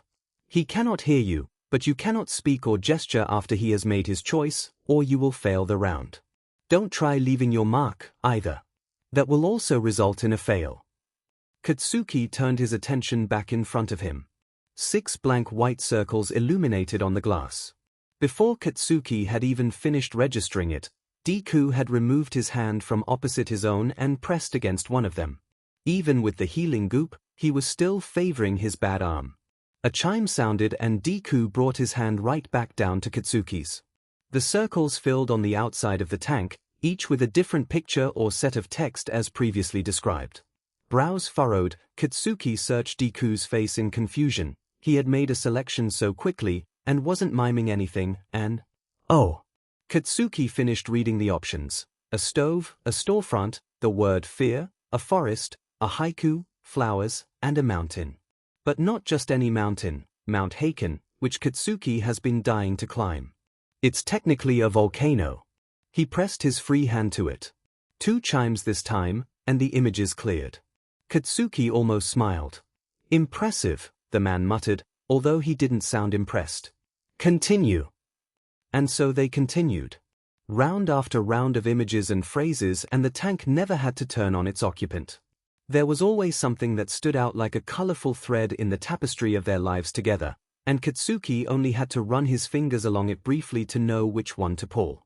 It was true that Deku couldn't gesture much while being weighed down by wires and moving slowly through a thick gel. If it was really a sensory deprivation tank, and the villain had his pain receptors turned off, he probably couldn't feel anything at all. He only had his blurry vision, sometimes squinting at the images in front of him one by one with intense concentration. A few times he made movements with his arms, but ultimately would just point at himself, notebook, or Katsuki, chili pepper, if 2 options could have matched. Katsuki's right hand remained on the glass the entire time. Deku always brought his left back against it, until a round where it took significantly longer for Deku to make his selection, and when the options came up it was clear why. Every single item was a match for him in one way or another. Katsuki's skin prickled. Up until now it had all seemed random, but this had to be deliberate. He chanced a glance at their captor, who stared back with the same calculating look he had put on when the trial started. It didn't look like he was doing anything, but Katsuki didn't know what else the remote controlled. Or if this guy had a tech quirk. He seemed the type. Katsuki went over the options: red sneakers, curly hair, the word nerd, the color green, katsuden, and the word quirkless. His heart stuttered at that last one. But then Deku pointed at Katsuki. What? None of these had anything to do with Katsuki. Green, maybe? Because of the grenades and accents in his hero costume? Or quirkless, because of the barbed weapon he had turned the word into and their history with it? Or, no. Katsuki had to fight the grin as he pressed his hand to the glass. You Sonyuvabitch, he chuckled as his face split anyway. Deku couldn't hear him, but still he said, "'Cause I say it, or you calling me a goddamn nerd?" The past chime sounded and Deku's eyes crinkled. Right before they rolled back into his skull and he started screaming. What the F-? Katsuki's head whipped over to their villainous proctor, who was holding his thumb down on remote. His face was a mask of ugly, unbridled anger. "You're cheating," he hissed. "It's statistically impossible for you to get every single one right. He isn't even miming anything." Deku continued to thrash, and Katsuki felt it like it was hitting his heart directly. Even doing the tasks correctly was getting them punished. "You said it needed testing. It's not his fault. Turn it off. The program doesn't need to be tested. The rats need to be tested." The villain howled, and he pointed the gun right at Katsuki. "I should have known something was off about you too. Why would I get paid to take you, when I'm getting 2 free test subjects? No, you're not special rats at all. You're outliers, and outliers need to be removed from the results." Katsuki stopped breathing, his fingertips curling pointlessly against the glass, unbearably hot under his palms. Wait. No. In his palms. Deku was already getting penalized, so Katsuki paid no mind to the red lights under his feet as he left his mark, sailing directly toward the man that held their lives in his LTX-tipped claws. The air around him lit up with bullets. Katsuki paid them no mind either. He caught one in his hand. And exploded it. He collided with the man in a tangle of limbs and blood and gunpowder, punching and biting and wrestling and sparking everything he could get his hands on. They slammed into the ground hard, rolling, and when they stopped moving, the man's lab coat was singed in a dozen places and Katsuki had a gun pressed to his forehead. But he also had his explosive hand wrapped around the arm holding the weapon, and he detonated it without hesitation. A blood-curdling scream filled the room and the caustic smell of burnt flesh assaulted his airways. "Sorry about the arm," Katsuki spit through his clenched teeth. Scrabbling for the remote through the blood and gore coating his fingers, Katsuki finally stopped the tank from frying Deku. Now he just had to get him out of it, and then Katsuki rolled onto his side and looked down at himself, at the handful of dark red circles blooming on his filthy white pants and bare skin. Oh! He fell back flat on his back, his vision starting to swim. That probably wasn't good, right? To his left, the man stirred, pouring for the displaced gun with his uninjured arm. A tinkling noise to his right brought Katsuki's head rolling back the other way. And, hundreds of fractures spiderwebbed across the surface of the tank, barely masking the glowing green demon behind it. The liquid churned as lightning whipped through it, glittering purple liquid oozing out of the cracks in greater and greater volume until the entire contraption shattered in a deafening, cacophonous roar. Deku spilled out with a wave of goo, the mask ripping from his face and the wires and diodes violently popping out of his skin as they snagged on the mechanical wreckage left in his wake. He hit the ground with a thud and a squeak. Gasping, he tried to push himself upright, but only slipped and slid in the gel, his limbs quaking like a newborn giraffe. Green flashes danced across his skin as he rocketed forward anyway, his features grotesquely pulled into a terrifying snarl of rage and fury. Just as Katsuki heard the gun scrape on the floor behind him. A force like a freight train sailed overhead, and Katsuki followed its path above him as it smashed home, sending both Deku and the villain spinning across the room. Katsuki pushed through the pain and dizziness, struggling to his feet to follow. Blood continued to seep out of him like an open tap, but it was all or nothing, now. The man was on his back with Deku above him, absolutely wailing on him with his left fist, holding off the hand with the gun in his right. Hoarse cries that might have been attempts at words spilled from him in a torrent of anguish. Katsuki stumbled over to them, reaching them just as the man surged upright, the gun level with Deku's throat. And his face level with Katsuki's open palm. It was over in an instant. The man's body slumped to the floor as Katsuki hauled Deku off of him and into his arms. They collapsed together, landing gracelessly on the floor and rolling away from the grisly scene.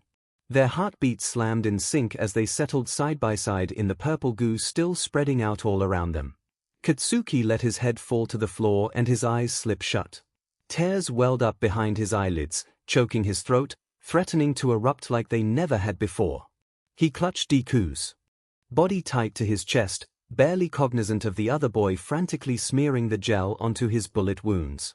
Katsuki had just killed a man. He killed him. He was a murderer, he killed someone. And he knew he'd make the same choice 1,000 times over. Deku pushed out of his sorry excuse for an embrace, moving to work on Katsuki's legs. He was crying, trembling, and his mouth was moving like he was muttering, but no sound came out.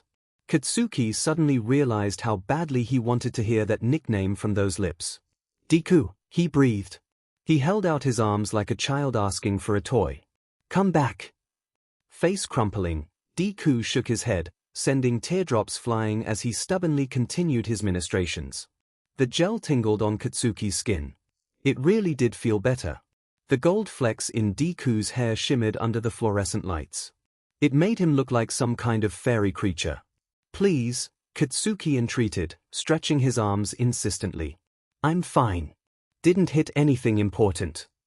All of you is important, a-hole. Deku tried to bite back, but the words were breathy and weightless, like he had been screaming and lost his voice.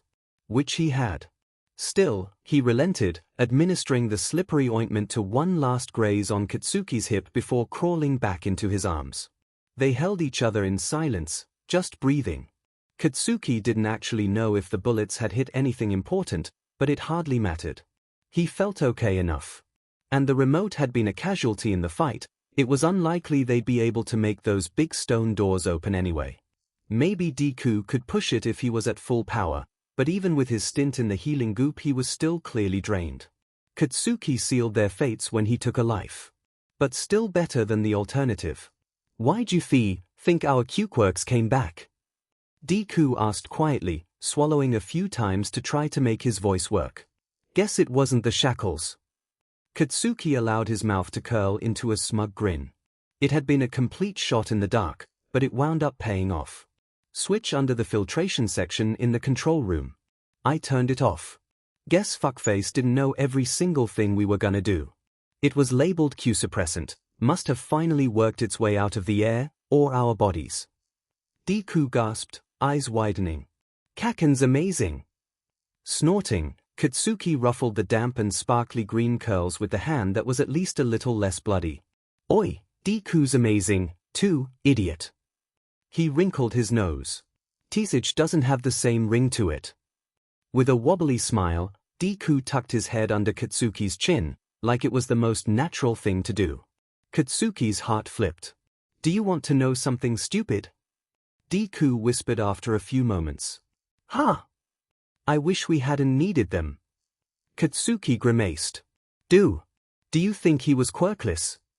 When Katsuki didn't respond, Deku continued. If the suppressant was in the air system, it'd be unlikely he'd want to suppress his own quirk. And it didn't look like he had a mutant type. And he used a gun. And Deku, Katsuki growled, cutting through the rambling. It doesn't matter. He was a villain, quirk or no. Why yeah, Deku agreed quietly. He pressed tighter to Katsuki's chest. Katsuki ran his hands along his back. Their breathing slowed in tandem. Is this it? Katsuki's nostrils flared as he inhaled slowly. Seems that way. Deku hummed softly. I'm glad it was you, Kacchan. Something thick tightened in Katsuki's throat that he was unable to swallow. Yeah. Me too. Kacchan, what did you get for the last answer? Izuku kept trying to read the question, but the words didn't quite make sense and staring at them stung his eyes. Hot afternoon sun spilled across the page in sharp contrast to the cool morning air filling his lungs. Nerd. You can't talk to me during the effing test. Looking up, Izuku was startled to find Aizawa's burning gaze boring directly into him. Right, of course. He's not supposed to talk. What class was this for again? Oi! What are you doing after this? We're not supposed to talk. Izuku's mouth couldn't form the words. Kacchan hadn't turned around. Aizawa was gone. Come to think of it, so was everyone else. Water lapped at Izuku's waist, steadily rising until it swallowed his desk completely. Panicking, Izuku attempted to jump out of his seat, but something around his ankles held him in place. Kacchan! The water turned viscous, thick and suffocating as it wrapped around Izuku's face and poured down his throat. He reached out for the back of the boy in front of him, but he was gone. Darkness swallowed everything and Izuku couldn't even scream. With a sharp intake of air, Izuku jolted awake. The relief at surfacing from the nightmare was short-lived as reality came crashing back down a moment later. Though he surely had no tears left to cry, they welled up anyway, squeezing his throat as he curled against the body wrapped around him. Kacchan's skin was warm and his breathing steady. Still alive. But still trapped. It wasn't fair. They had made it through every obstacle and solved every puzzle. Izuku had accepted and rejected that he was going to die so many times he had no idea what to feel anymore. He could barely feel anything beyond exhaustion and pain overriding everything else. If Kacchan died in his arms right now, would Izuku finally believe it? It never got any easier. He wasn't even granted the grace of being numb. Kacchan stirred, sighing gruffly as he nosed into the curls on Izuku's forehead. A gesture that might have been gentle and soft if Izuku couldn't feel the grimace behind it. Couldn't smell the blood and sweat and defeat. The tears fell harder. It wasn't fair. It wasn't fair, it wasn't fair, it wasn't fair, it wasn't fair. Life's not fair, quirkless, Kacchan rumbled. Izuku stilled. He was surprised Kacchan could understand any of the sounds he made, still breathy and hoarse from leaving his voice behind in the healing. Tank. You're a JRK, he whispered. Yeah, Kacchan agreed, the slightest smile and warmth worming its way into his voice. Always have been. After a few minutes, Izuku's weeping settled down, and only their breathing hung between them. Oi! Izuku tried to lift his head, but Kacchan seized the back of it in one hand to settle his own chin over the matted curls. Whose heartbeat Izuku felt hammering in his ears, he was unsure. Deku. Look. I know it's too little, too late, but for what it's worth. Izuku held his breath. I'm sorry. What? None of this was your fault. Izuku tried to protest into the neck he was pressed against, but only every other word was audible. He had to keep his voice down at a whisper if he wanted to be understood. Not this sheet, Kacchan snarled, getting the gist anyway. The other sheet. When we were brats. Oldera. Et effing cetera. Izuku's breathing faltered as his chest wrapped bony fingers around his heart and squeezed. That Kacchan would apologize to him for anything, only to have it be everything. Well, that was unfair, too. Trapped against sweaty, sweet skin and imprisoned within his heart, Izuku drew back the scar tissue to bare himself fully. There was nothing left to hide. Me, too. Huh? Kacchan snapped, his fingers tightening in Izuku's hair. The hell you have to be sorry for? Idiot. Izuku pushed back, squirming out of the arms that held him closer than he ever thought he could be. His entire right arm was a swath of pink, ugly, puckered skin that sent shooting pains to his bones with each movement, but still he raised it up to shakily cup Kacchan's face and slide their gazes together. The gold glitter smeared across high cheekbones only enhanced the sheer brilliance, blazing through exhaustion and blood and pain. An old, unwelcome heat warmed Izuku's face as those piercing red eyes looked straight into his very being. You had no obligation to be my friend, Kacchan, Izuku said quietly, every word a whisper to ensure it would be heard. I should have left you alone. But I didn't. I didn't have anyone else, and so I wouldn't let go. Kacchan's face twisted. Still beautiful. Stubborn, he muttered, placing his left hand over the one on his face.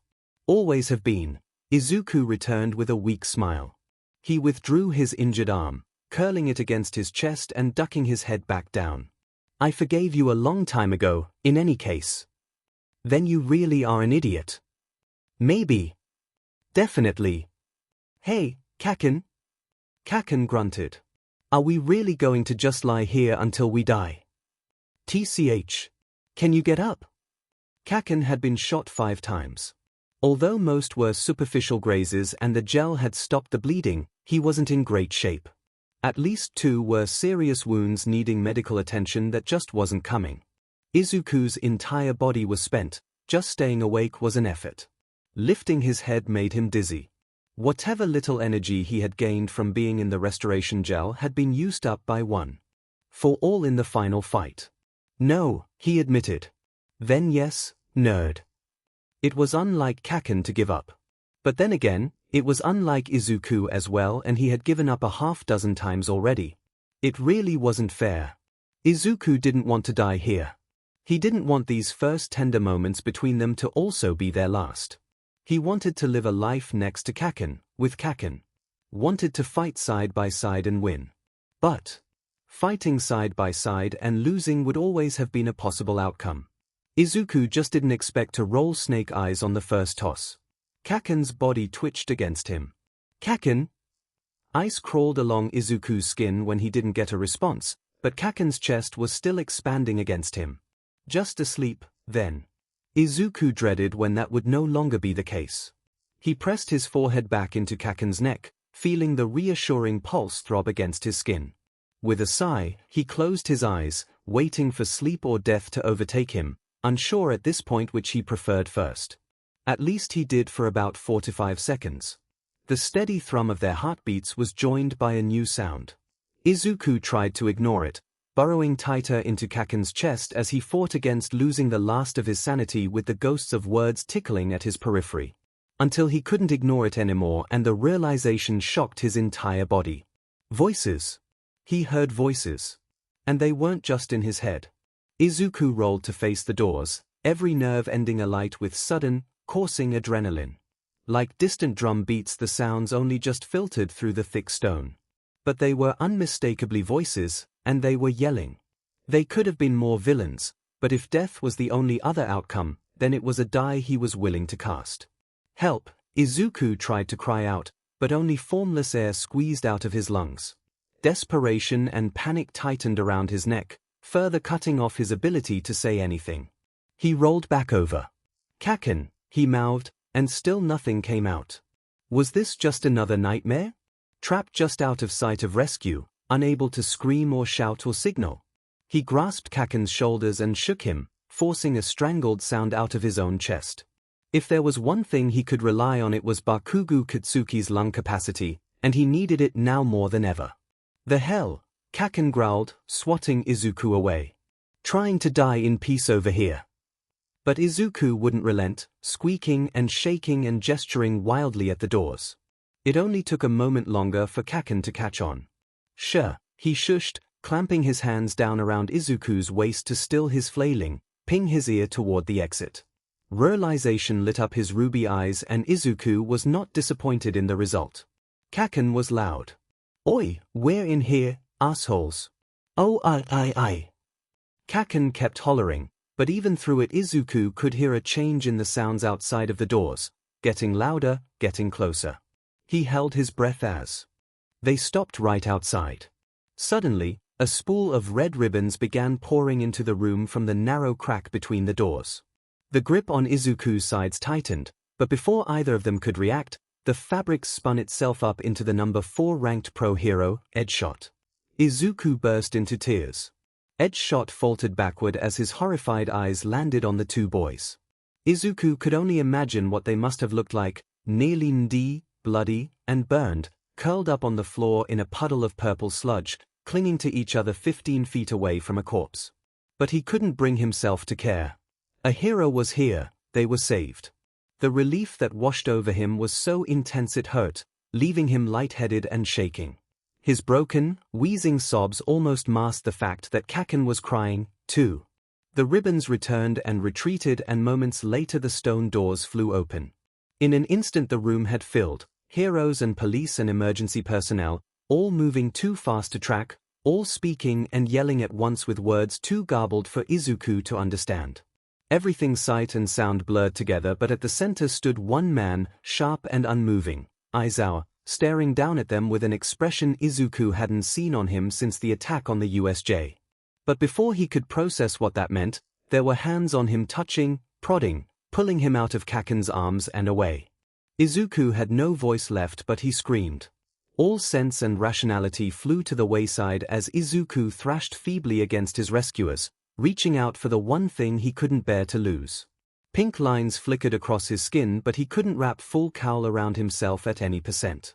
Dude, calm the F.O. Hold up, will you just let me? What if this wasn't real? What if this was just a trick, another test? A puzzle? And they were taking Kacchan away from him again. Can we get an assist over here? A shadow loomed over him and Izuku's stomach dropped when he saw who cast it. Long, dark hair, bright red cat eye mask and a skin-tight hero costume. But it wasn't the HNDCFFS on her wrists or the whip at her hip that scared him. It was laughable that anyone could call her a SDST. No, Izuku was struck with the sudden fear that if he descended once more into nightmare, he'd never be able to claw his way back out or know the difference if he did. Please, don't, Izuku mowed, before covering his face with shaking hands. I don't want to dream. His words were hardly even a squeak. You won't, Midnight cooed, gently prying Izuku's fingers away. Pink, dusty clouds enveloped him and he was lost to darkness. But, true to her word, Izuku did not dream. Cricket's song and a steady rhythm vibrated Izuku out of unconsciousness gently, slowly. Soft and velvety awareness pulled on his periphery. He inhaled slowly as his eyes fluttered open, the air in his lungs cool and sharp, swirling in from the rubber over his face. A dim light behind and above him barely illuminated his darkened surroundings. Sighing, Izuku allowed his eyes to slip back shut, his own mechanical heartbeat in his ears. He was in a hospital. Again. Izuku's eyes snapped open. He was in a hospital. He was in a hospital. Kacchan, he croaked, fumbling against the awkward weight of the 4-line for the nurse call button. His right arm was ensconced in a sling, suspended in the air, and his entire body felt like lead. He choked on a sob as it refused to obey him, the steady beeping spiking in speed. Izuku! He froze. Squinting in the darkness, he could just make out the shape pushing out of a chair and hurrying across the room. Mom? His mother practically flung herself on him, wrapping her arms around his head and neck and burying her face in his hair. Izuku's face crumpled and he began to tremble. Izuku, oh Izuku, baby. Shh, she soothed, even as she herself burst into tears. It's alright, I've got you. I'm here. Mom, Izuku could only barely force out. He clutched at her with his free hand. Everything came bubbling up to the surface, overflowing without hope of stopping, spilling out in tears and sobs. Mom, I was so scared, I know, baby, she said, stroking his face around the oxygen mask and running her fingers through his curls. But it's over, you're safe, and I'm so proud of you. Izuku twisted her sweater in his fist and he wailed. But he couldn't let himself go entirely. Not yet. Mom, Kacchan, he gasped, shaking. Kacchan, is he? Katsuki-kun is fine, Izuku, his mother assured, and he collapsed back into the bed in her arms, boneless and drained. Anyone else? Any? Oh, no, baby. No one else. Relief caused something in his chest to swell, pushing all of his bones and organs out of the way as it expanded and consumed the cavity entirely. Tears welled up anew, streaming silently down his cheeks. He covered his face with his left hand and wept. His mother held him until he cried himself back to sleep. Birdsong and sunlight brought him up the next time. His mother was gone, but in her place was Kacchan's, reading a book with her ankles kicked up on the foot of Izuku's bed. Mitsuki-san, he said breathlessly, his voice still raw and foreign. She looked up at him with a smile that could have been categorized as a smirk. Like mother like son. Hey, kiddo. Welcome back. Kacchan. Snorting, she dropped her book on the bed and sat up. Brat's in the next room with his father. Your mother is getting some much-needed rest. Poor thing hasn't slept a wink since you went missing. You two are going to be the death of us. Sorry, Izuku mumbled, curling the fingers of his left hand into the thin hospital coverlet. Everyone must have been so worried. Guilt swirled in his stomach. Mitsuki reached over and shook his knee. You're just like your mother, always apologizing for shit. I'll tan your hide myself if you do it again. Izuku blinked at her owlishly.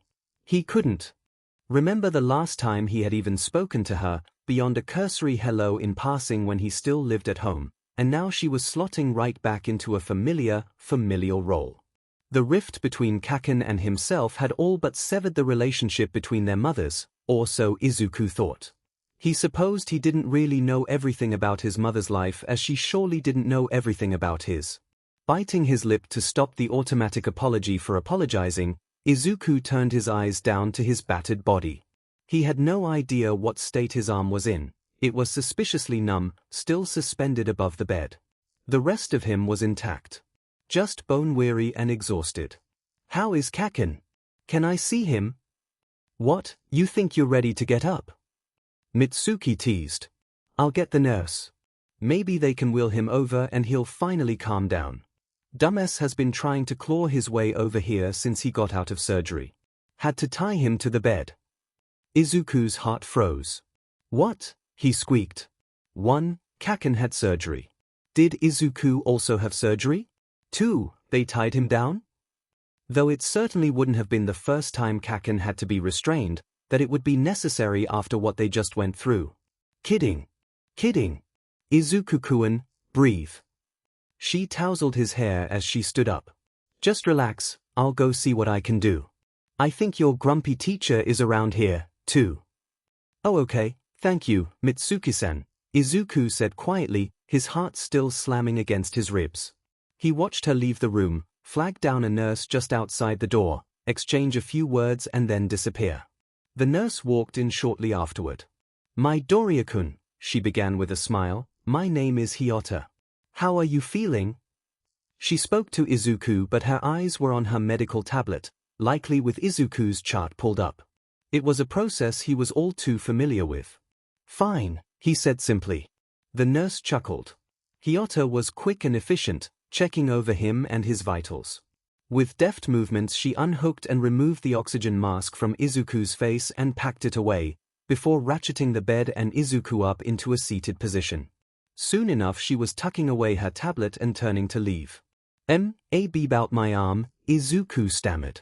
The doctor will be in to talk with you soon, the woman said brightly. Izuku looked for the telltale pity, the soft smile and sad eyes. But she either had nothing to hide or was very good at hiding it. Without another word Hyota slipped out the door, and Izuku was alone. He was suddenly very thirsty. A carafe of water and a cup sat next to his bedside table. Izuku looked forlornly at it. His arm keeping him pinned in place was even more of a hindrance now than when it had been nothing but a lump of pain attached to his shoulder. He stretched his left arm out but came up woefully short. Need a hand, problem child? Izuku stared back at the man in the doorway like a deer in headlights, arm frozen in place. Aizawa, sensei, he whispered. Up until that moment Izuku could have almost pretended this was a normal hospital stay even if the fact that his hospital stays were normal was concerning in and of itself. But seeing Aizawa standing there in casual clothes, hair pulled back at the nape of his neck, looking somehow twice as tired as usual, made the enormity of the situation come into focus with painful clarity. Izuku and Kacchan had been missing from UA for a day, at least. It was the second time Kacchan had been kidnapped. Izuku could only imagine the heat the school must have caught this time around. To make no mention of the hell the teachers and pros must have gone through to get them back. Sorry for the trouble. Aizawa strode across the room, snatched up the carafe and poured a glass of water. He stuck it into Izuku's hand still outstretched. For what, the water or the rescue? Because I won't accept either apology. Izuku brought the cup to his parched lips, too desperate and thirsty to process his teacher's words. The intravenous drip would have already taken care of his dehydration, but his throat didn't know anything about that. Cool water filled his mouth and rushed down into his stomach as he gulped it down greedily, tipping it back faster than he could swallow with excess spilling out and dribbling down his chin. Easy, Aizawa chided, gently taking the glass back out of Izuku's weak grip. Not too much so fast. Izuku gasped, chasing the retreating liquid. Sorry, he mumbled, wiping at his mouth. I don't accept that one either. Cheeks burning, Izuku stared at his covered lap. I don't know what you want me to say. Aizawa sighed. How about just, okay? Okay. Amazing. My teaching skills are unrivaled. Izuku wanted to laugh but he couldn't bring himself to. Aizawa-sensei, he said quietly. When? I mean, how? He trailed off when Aizawa held up his hand. I know you have 1,000 questions. But let's wait until you're both together, so I don't have to say everything twice. He sat down into Mitsuki's vacated chair with another sigh. Izuku had to bite down another apology. Aizawa's appearance was always a little haggard, but the man looked like he had aged 10 years since. What day is it? And here I thought you had started listening to me. Brows furrowing, Izuku went to protest. Surely Aizawa could answer one question, but he was interrupted by yelling in the hallway. Oi, stop fussing, you old hag. Izuku's heart leapt. Will you just let your mother take care of you for once in your life, you ungrateful brat?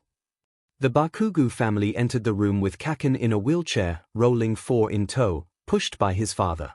Masaru gave Izuku a smile and a wave, soft and warm and exactly like Izuku remembered him. He wheeled his son up to Izuku's hospital bed.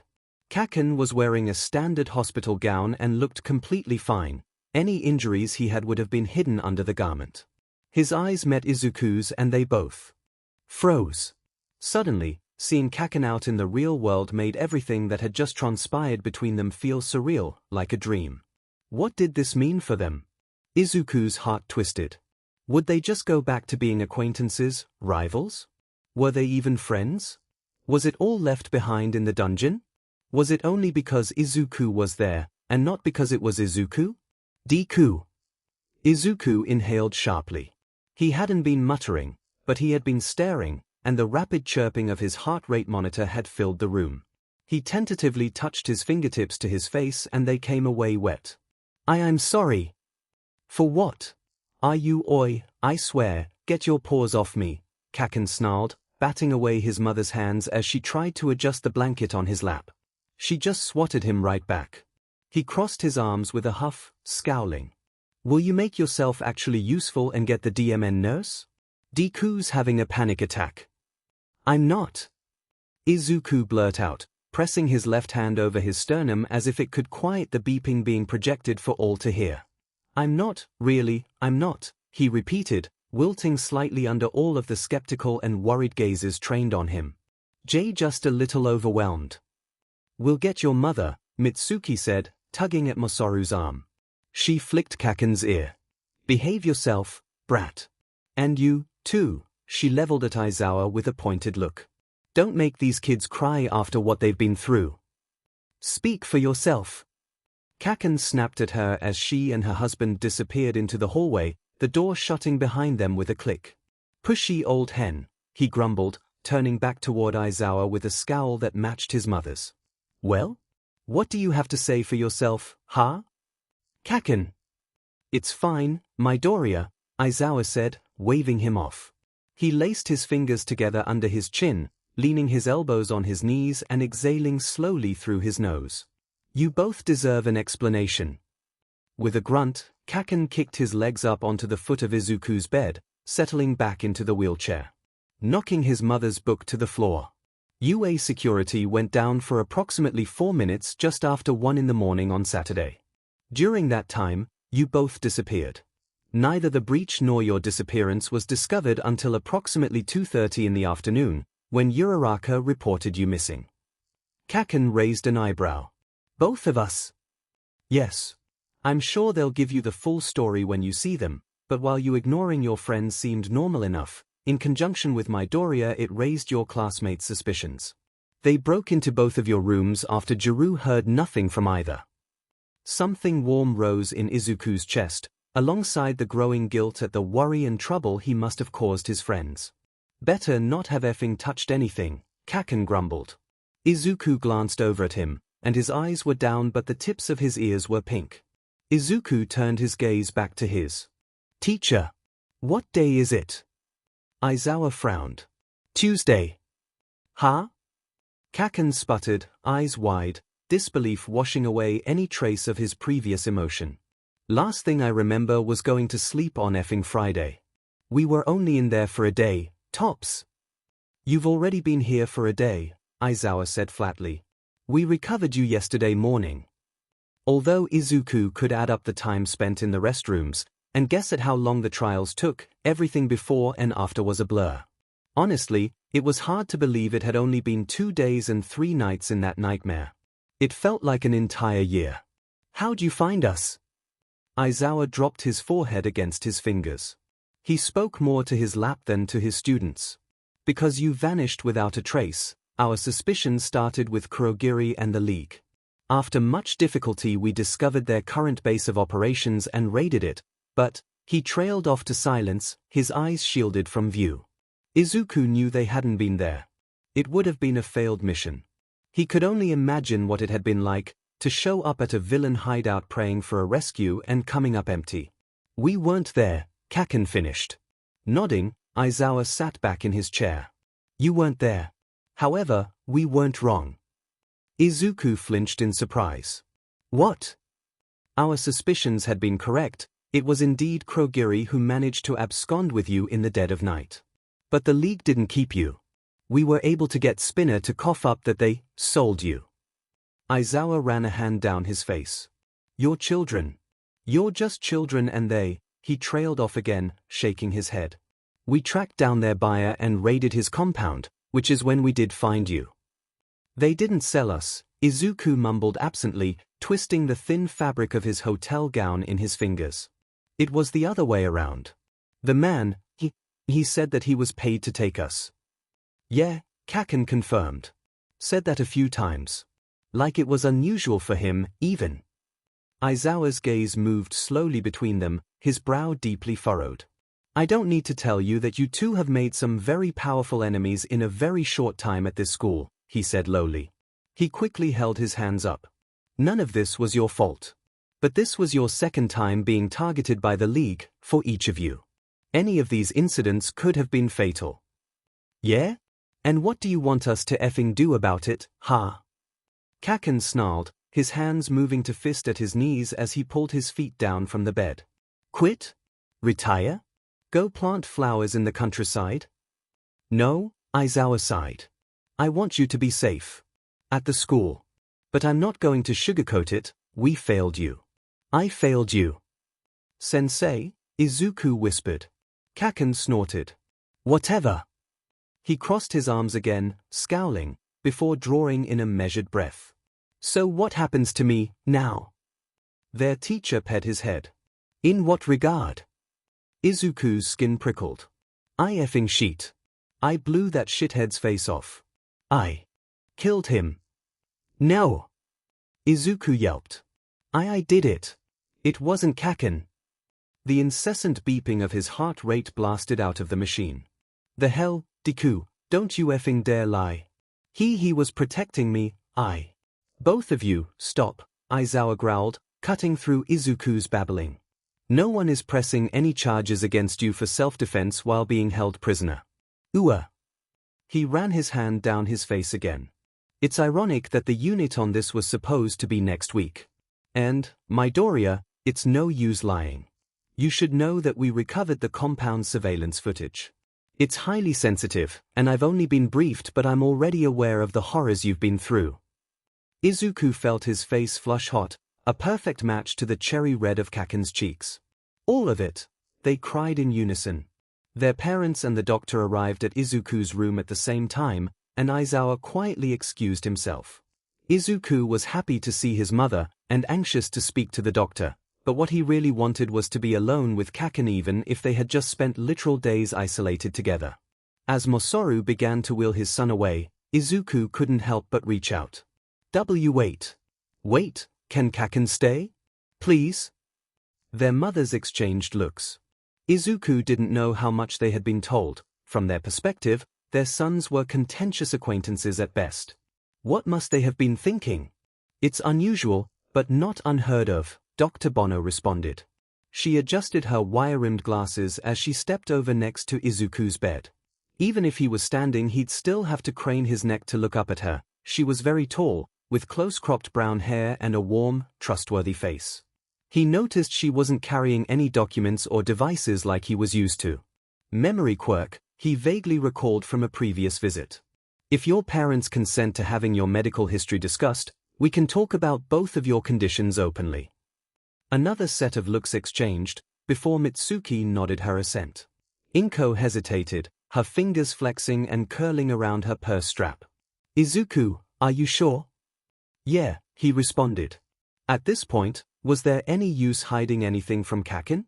He glanced over at the boy in question, who was staring back steadily. It further steeled Izuku's resolve. All right, then. I'll just go over broad strokes, and we can get into the minutiae individually. You both came to us severely dehydrated and exhausted. Midoriya-kun had a low fever, and Bakugo-kun had a first-degree burn on his left leg and 5 gunshot wounds, 2 of which required immediate surgery to remove the bullets. He also had minor damage to his lungs, which thankfully was reversed with only moderate difficulty, but, Dr. Bono paused, directing her next words to Kacchan, you will probably feel like you have pneumonia for a few days. Kacchan dragged a hand across his chest with a half-hearted shrug. 5 penalties, Izuku thought morosely. Now, she said, turning her attention fully to Izuku. Your arm. As you are probably aware, you suffered third-degree burns up the length of your right arm, partially healed by unorthodox methods. This was uncharted territory for us, as we were unfamiliar with the substance you were submerged in. Izuku's stomach curdled. Is that why he couldn't feel his arm? Why couldn't he feel his arm? Was he going to lose it after all? According to your records, the ligaments in that arm were already under extreme stress after severe injuries sustained over your summer break. Huh? Kacchan snapped, at the same time as Izuku's soft, I know. But I have good news, the doctor continued, ignoring Kacchan. Not only did it allow us to move forward with skin graft surgery immediately, but there were additional benefits. The material penetrated through your damaged flesh to your ligaments, and they have been given a second life, as it were. The steady beeping proved otherwise, but Izuku swore his heart stopped. What? It's not a complete, 100% reversal, and you'll still do well to avoid taking that kind of damage in the future. But your ligaments are in much better shape now than they were before this. Inko covered her mouth with her hand. Izuku felt dizzy. Why can't I feel it? We are numbing it to mitigate the pain. It's about time for me to administer another dose of the local anesthetic. Oh, he breathed. I think it's time for us to go, Mitsuki announced, nudging her husband aside to grab the handles of Kacchan's wheelchair. Kacchan glared at her, but didn't resist. If Izuku was being honest, it looked like Kacchan was struggling to keep himself awake. No, wait. Selfish. Izuku, his mother said softly, coming over to stand by his bedside. The doctor needs to work, and you both need to rest. You'll see Katsuki-kun again soon. Izuku wilted as he watched Kacchan get wheeled out of his room, their reunion unsatisfactory and cut short. He was already anxious about being separated again. The lights were on and there were people in his room, but Izuku was alone in the dark. Deku-kun. Izuku looked up from where he was trying to set up his new phone left-handed. Uraraka, Ida, and Todoroki stood in the doorway, arms laden with flowers and toys with colorful ribbons spilling up into huge, cheerful balloons above their heads. Everyone! Izuku squeaked. He dropped the phone onto his bedside table. The whole reason he had been setting it up was for the people in front of him now. Everyone wanted to be here, I assure you, Midoriya-kun. Ida barked, waving his arms as best he could under the gifts. But due to the policy of this hospital and out of respect for your health, only a fraction of us are present. Uraraka pushed past him, shaking her head. Kirishima-kun will come by later, he's with Bakugo-kun right now. She dumped her armful of color onto the foot of Izuku's bed. The balloons and a few stray All Might plushes floated to the ceiling. Oops, she giggled, tapping her fingers together to drop the toys down to earth. Picking up one of them, she hesitated at Izuku's bedside, her smile faltering. Big, brown eyes glazed over as she stared down at him. Deku-kun, Izuku tried to say something, but his throat was entirely closed. He was eternally grateful that none of his other friends had been taken. To see them standing before him, hale and hearty, was so incredibly relieving it took his breath away. Todoroki waved. Hiding her face behind the toy, Uraraka hiccuped on a quiet sob. Deacon, I'm so sorry, I should have reported it sooner, but I thought you'd been working so hard, you could use the rest day and… Uraraka-kun, Ida gasped, still struggling to gesture around the flowers in his arms. This isn't what we discussed. Izuku flailed his free arm frantically. What? It's okay. It's okay, he cried, despite nothing about his situation being okay. You still reported us missing. You saved us, Uraraka-san. But it could have been sooner, she nearly wailed, muffled by the stuffed toy her face was pressed into. I think this is having the opposite effect it's supposed to, Todoroki said flatly, depositing his bag of goods at Izuku's feet. Todoroki-kun. Ida looked like he was about to pop a vein. Izuku's heart swelled and he couldn't help but laugh, wet and broken but genuine. His friends were a mess, just like he was, and he loved them. He pressed his forearm over his eyes to shield his burgeoning tears from view. Please, everyone, it's fine, he squeezed out from behind it, scrubbing at his face. I'm just so happy to see you. Uraraka lowered the toy, peeking out between All Might's hair antenna. Her eyes swam. Oh, Deku-kun, she warbled, before flinging the toy aside and launching herself onto Izuku's chest. He squawked, startled, composing himself only just enough to dissolve into a blubbering mess himself once the girl started crying on top of him. Ida's arm chopping finally stilled and Todoroki began artfully arranging all of the gifts they had brought. For some people, having friends is a given, a constant, a fact of life. They take them for granted or worse take advantage, because these people feel they are entitled to friendship. A God-given right. Midoriya Izuku knew he wasn't entitled to anyone's friendship. He knew that fact very well. Izuku should have felt like one of the most unlucky people in the world. But in that moment, he could hardly believe he had people in his life who cared about him at all, let alone as much as these people did. He was extremely fortunate. Izuku's next two visitors were very welcome and not quite so much, respectively. The tall, gaunt form of the retired symbol of peace, although projecting concern from behind sunken eyes, would never not cause a surge of comfort and joy for Izuku. His companion, although always friendly and polite, only ever showed up after the worst circumstances. It was hard not to see him as a harbinger of misfortune, even if it was Izuku himself that had brought it in the first place. All Might. Tsukochi-sen, Izuku greeted, as warmly as he could manage, pushing himself into a higher-seated position. His arm, freed from its previous suspension, now hung from his neck, tucked tight against his chest. Feeling had returned, and it hurt but nothing like the bone-deep ache that had been clawing its way across his collarbone before it was reconstructed. Izuku tried to smile. If the detective was here, it could only mean he had questions for Izuku. Questions he probably didn't want to answer. Was Kacchan going to be brought in? Were they going to be questioned separately? It still all seemed so detached, fake. What they had gone through was so extreme it was hard to wrap his head around.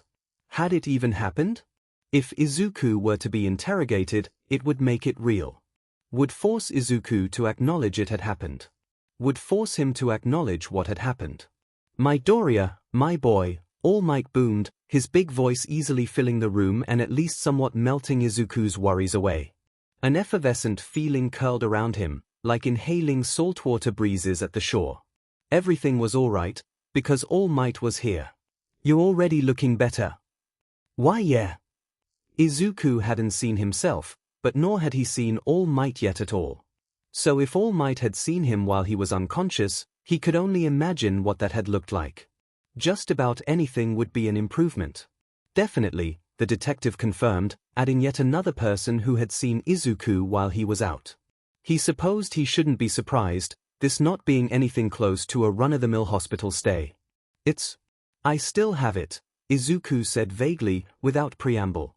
Both of these men knew about One for All, and would likely be concerned about its current status. Although it had been suppressed during their imprisonment, Izuku had been able to call up his inherited quirk during the final confrontation. It slept now within his skin and himself. We know, All Might said, waving a hand, dismissing Izuku's misplaced concern. We were assured that both of your quirks were still intact. It's not why his words and his smile faltered, slipping from his face and letting his worry come through in deep creases and lines. Like Aizawa, All Might's edges seemed frayed. The stress of the last several days had taken its toll on the retired hero, and he had enough health complications to begin with. I just wanted to see you. And to apologize. All Might held up both of his large hands to cut off Izuku's sputtering rebuttal before it even began. Please. Just allow me this. I am responsible for you, and I neither prepared you for nor protected you from what happened. The fact of the matter is, Tsukochi began gently, this is entirely unprecedented. Never before in UA's history, or really in any other hero schools, have attacks been this targeted, this frequent, or this catastrophic. The League has all but declared war on the school. All of this beginning at the same time as my employment is not a coincidence. Izuku's eyebrows shot up. All Might. Surely you don't mean you're going to quit? Having his idol and mentor on the school's faculty had been a constant since the school year started for the entirety of Izuku's new life, and Izuku didn't want to think about going forward without him. No, no, All Might answered with a slow shake of his head. I'm afraid it's too late for that. That would do nothing to deter the League's fixation, now that they've set their sights on you too. We will have to expect and endure it, and furthermore be prepared next time. Next time? Izuku glanced down at his arm in its sling. It should have been an entirely negative thing. But, against all odds, he had not only survived this encounter, he had somehow recovered during it. Because of it. Izuku wasn't sure how to feel about that. On top of other things gained. The detective pulled the visitor chair over and sat down, drawing a pad of paper and a pen out of his tan overcoat. I don't want to take up much more of your time. If it's all right with you, I have just a few questions. You don't have to answer anything you're uncomfortable with. Izuku drew back into his pillows. This was expected, routine. But it still didn't make it any easier. Don't you already have the, security footage? Or whatever it was? Aizawa-sensei had said. Yes, Tsukochi confirmed with a click of his pen. But we still have questions that might not be answered by it. Again, you don't have to respond to anything that you don't want to. This is just to help with our investigation, you aren't on trial here. It's fine, Izuku murmured. I want to help. Thank you. All three of them passed apprehensive glances around, until All Might gave an encouraging nod. Can you recount your Friday night for me? Racking his brain, Izuku tapped a finger against his bottom lip. It seemed a lifetime away. It wasn't anything special. I had dinner with Todoroki-kun, sparring with Uraraka-san, and then spent the rest of the evening studying with Ida-kun. I don't remember exactly when I went back to my dorm, but I think it was after 10. I was on my phone, the internet on my phone until I went to bed. The pen scratching against the paper was the only sound in the room. Before Friday, had you ever heard of or encountered a man by the name of Moki Taigen? Izuku frowned. No. What about by the name Hypothesis? Izuku shook his head. The detective leafed a photograph out of his notepad and handed it over. Izuku's fingertips had barely brushed the stiff edges before he recoiled, the flimsy square hitting his thigh before fluttering to the floor. Beady eyes behind thick glasses, an eager expression, a sick smile. The man that had stripped him, forced him into a glorified fish tank, and made lab experiments out of him and Kacchan both. A dead man. Izuku's heart beat erratically, thankfully no longer projected for anyone outside of his own ribcage. Sorry, Tsukochi apologized quickly, ducking to recover the photograph. I didn't mean to surprise you. But you've never met him before this? Never, Izuku whispered, his voice small and tight. The man nodded, his face grim. Had anyone from the League attempted to contact you since the last time we spoke? Izuku continued to shake his head, feeling the hot beads of tears swelling at the corners of his eyes. He wasn't being helpful at all. Okay, Tsukochi nodded, slipping his pen back into his pad and standing up. That's it. Sorry again. I know this is terribly distressing. I really appreciate you answering my questions. All Might had been wringing his hands during the entire exchange. He stepped forward, hesitantly placing one over top of Izuku's curls. Izuku's neck compressed with the weight of it, but still he leaned into the touch, feeling entirely drained. From 4 questions. I'll be going, then, Tsukochi said quickly as he curled his hat atop his head. Thanks again. Izuku said nothing, nodding his goodbye, not trusting his thick throat with speech. Tears shook free onto the hospital bed. All Might stayed with him long after the detective had departed. Visiting hours were long over by the time Izuku received his final guest. Oi, you should be asleep. Izuku twisted from his kneeling position on the foot of his bed, where he had been picking through his gifts and toys just to give his wired brain something to focus on. Something other than the last 4 days, something other than the boy backlit in his doorway. So should you, Kacchan. Izuku swung his legs over the edge. Were you just going to come watch me sleep, then? With a soft snort, Kacchan rolled his forestand into the darkness, letting the door pinch out the hallway brightness and noise. He shuffled over, leaning more on the thin metal pole than he was probably supposed to until he was standing before Izuku, only his edges illuminated by the low hospital lights. And they were finally alone. Izuku's heart lodged itself in his throat. He was rarely ever at a loss for words, as rambling and disjointed as they often were, but now he found none. What now? Can I sit? I'm effing dead on my feet, here. Oh! Izuku nearly jumped off the bed. Of course. But instead of dropping into the chair, Kacchan hoisted himself up onto Izuku's bed, ducking under and rearranging their 4 lines. Are you even supposed to be walking around? Nope. Ah. Izuku fiddled with the strap on his sling. Deku. Look at me. Turning, Izuku found himself caught. Caught by those searing red eyes, even in the dim light. Caught by that blinding everything that was Kacchan. Was there any future where he could be kept? What's going on? You've been giving me bug eyes since we got out. Izuku liked his dry lips. He was never good at hiding anything from Kacchan, he might as well. Get it over with. He took a deep breath. Sorry, I'm still kind of reeling, and, well, I know that there's, video, but I won't say anything, and I don't think Aizawa-sensei will either, so. If you want to just forget everything. Izuku swallowed, the words physically paining him as they fell from his lips like shattered glass. That's well, I understand. Well, I effing don't, Kacchan snarled, snatching Izuku's left arm and yanking him across the bed, until their noses were practically touching. Izuku squeaked. The hell, Deku? You telling me all that shit meant nothing? No. Izuku protested, arching his spine to prevent toppling into Kacchan. Without the use of either arm he couldn't even flail. Of course not. I just didn't think you'd sorry. Sorry. Would you stop that? F-dash. Kacchan shook him, his intense eyes boring holes right through his skull. Couldn't even get my own apology out without you shoving your own back in my face. Deku, he growled, dropping his voice, his expression pained. Deku, I don't know how to say this shit, but all that wound up mattering to me back there was keeping you with me. I can't leave that behind.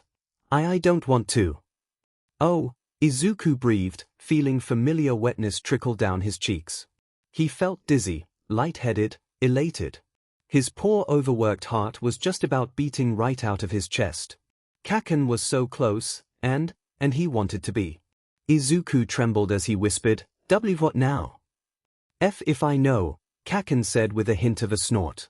I could smash my teeth into yours one more time. Izuku felt his face warm under cooling tear tracks. It wasn't that bad. Yeah. Kacchan's voice was low and rough. Why, Izuku's was hardly audible at all. Red eyes flicked down. We could try it again, then. The words between their lips had hardly any distance to travel. With no room left for doubt, Izuku closed it, pressing his mouth against the one waiting for him. It was only their second kiss, third, if you count the mouth-to-mouth, so it was still new and uncharted. But this one was far slower, more gentle. They had all the time in the world. And again, Kacchan said quietly, drawing away for only a moment before melding their lips back together. Kacchan was so warm. So incredibly warm, and he tasted like caramel and salt. Their hands fumbled for each other, gripping hospital gowns and faces and hair, unsure and unskilled but needing, seeking, wanting. And again. I'm gonna be the best at this, too. Izuku had almost lost his life, had almost lost Kacchan, which was effectively the same thing. It was horrifying and wonderful and overwhelming. He suddenly realized the salt he was tasting was his own, the dam broken and flowing from his eyes like a flood. Cry baby, Kacchan huffed, his voice thick and raw and his own eyes moist. His rough palms held Izuku's face, thumbs swiping through the torrent in vain. I am happy, Kacchan, Izuku warbled. It's just so much. It's so much. Expression softening, Kacchan not so gently pulled the green mop of curls under his chin, arms crossed behind Izuku's neck. I know, he rumbled. Izuku bit back a sob, trying to hold himself together as that burnt sugar draped over him like a blanket. What happened was bad, but this is good. Right? Did this only happen because? No, Kacchan barked, arms tensing. This is despite that. Not because of it. Okay, Izuku said shakily. He gripped Kacchan's hospital gown, the thin material crinkling in his fist. Okay. Okay. Kacchan pulled Izuku out of his arms, holding him steady again with warm hands on wet cheeks. His eyes flicked back and forth. Oi, did he do anything to you? Hey. Rat face. Sheet science man or whatever the F he called himself. When he put you in the tank, did he try any funny sheet? Izuku's mouth formed a silent O. You don't have to tell me, I just was left alone with my thoughts, and I'd effing kill him if I hadn't already if he. No, Izuku interrupted, trying to shake his head in Kacchan's palms. I mean, I don't really remember. I know he undressed and dressed me, but it was very, clinical. I couldn't do it myself. He dropped his voice and his gaze. In the daylight tomorrow it might be hard to talk about, but now, in the dark, in Kacchan's hands, Izuku shared his fears with the only person capable of receiving them. The worst part was actually when it was F-filling. I couldn't move, the wires must have switched off my motor functions, and even with the breathing mask I thought I was just waiting to drown again. But, so much worse that time, since you weren't there. Fingertips pressed into the sides of Izuku's skull. That guy effing scared, Kacchan hissed. He really did, Izuku said with a mirthless laugh. Wrapping the fingers of his left hand around Kacchan's forearm, his eyes fluttered shut as he pressed his face further into that big right palm. His inheritance, his quirk, his deadly weapon. Capable of the ultimate destruction, and of delicately brushing curls from a feverish forehead. Thank you, by the way.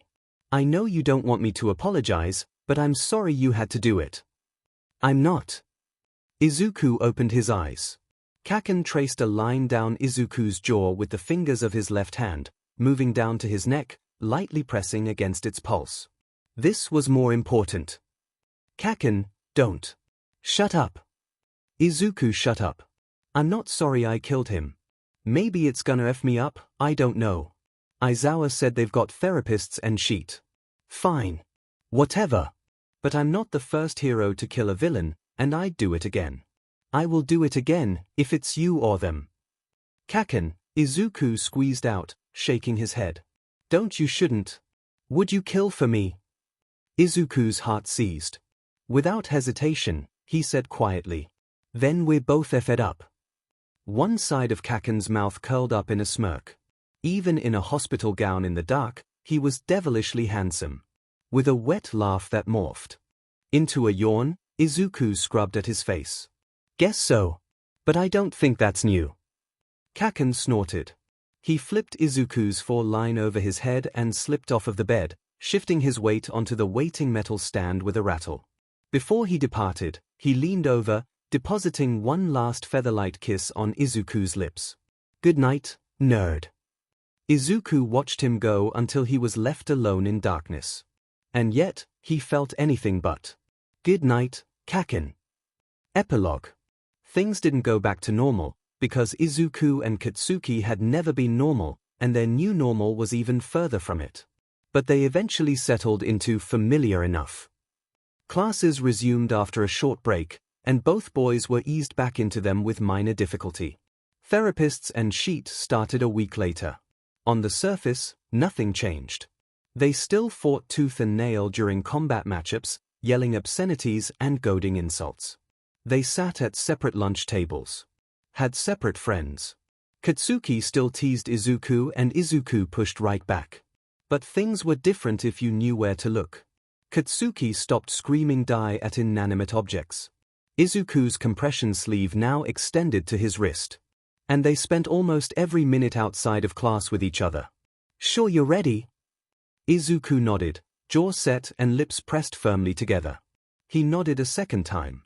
Oi, Kacchan said quietly, placing his warm palm on Izuku's bare waist. We don't have to do this today. Just say the word and we'll effing stop. No, we can do this. We have to do this. I'm ready. Izuku looked up into burning red eyes. He was trembling slightly but he swallowed, determined. Besides, I owe you a race. Midoriya-chan. Bakugo-chan. Asui waved a long-fingered hand from her position at the center of the pool. She didn't really need to be there, but her reassuring presence helped set him at ease nonetheless. Coming, Asutsu-chan. Kacchan squeezed Izuku's hip before hopping down and into the water gracefully with hardly a splash. Izuku sat himself on the edge of the pool. With a deep breath and a glance at Kacchan's furrowed brow, he stuck his feet in, water lapping at the tops of his shins. It was cold and unpleasant even in the afternoon sun and it made his skin crawl. Izuku squeezed his eyes shut. Hey, Kacchan reached up to grab Izuku's knee. Stay with me. I'm fine, Izuku breathed. This is the easy part. He twisted and lowered himself into the water, stomach clenching as the oppressive liquid swallowed him slowly. It went up to his shoulders and Izuku began to breathe heavily until a solid grip closed around his bicep. Still good? Need me to chuck you out of the pool? Izuku laughed, and it melted away some of the anxiety closing tight around him. You can do this, Deku, Kacchan said softly, in a voice reserved only for Izuku. You're amazing. Stop, Izuku mumbled, turning his red face away. Kacchan floated closer. His wet skin bumped against Izuku, still warm even in the cool water. Now you know how I feel. Get effing used to it, nerd. Izuku's arms came up to wrap around his face automatically, letting go of the edge of the pool in the process. He slipped under the water. The first thing he noticed was the silence, then the overwhelming pressure. Cold and dark and thick and sparkling and suffocating. The panic under his breastbone spiked, but before it could fully unfurl, Kacchan's hands on his elbows brought him back down and oh, it was just water. It's just water. Surfacing with a splash, Izuku clung to Kacchan, shivering, shaking, smiling. Oi, you good? Yes. Izuku flung his arms around Kacchan's neck, scattering droplets, capturing his mouth with his own. The water still felt sick and wrong, but it was just water, and what was water when Izuku had Kacchan? Kacchan, whose warm lips pushed back, whose warm fingers dug into Izuku's damp curls, whose warm body pressed Izuku into the slick concrete. Do you still need me for this, Kiro? Sorry, Tsuchan, Izuku laughed, pushing away from Kacchan and paddling over to his lane, his fear reduced to a low buzz. Still there, but manageable. I'm ready now. Yeah. Kacchan quirked an eyebrow at Izuku, backstroking into place. He grinned. Ready to eat my wake, Deku? Izuku smiled sweetly. If you're ready to eat those words, Kacchan. Asui raised a dripping flag out of the water. Ready. Kacchan's grin widened, feral and full of teeth. Set. Izuku's mouth pulled into a determined line. The flag snapped down. Go. And they took off. Together.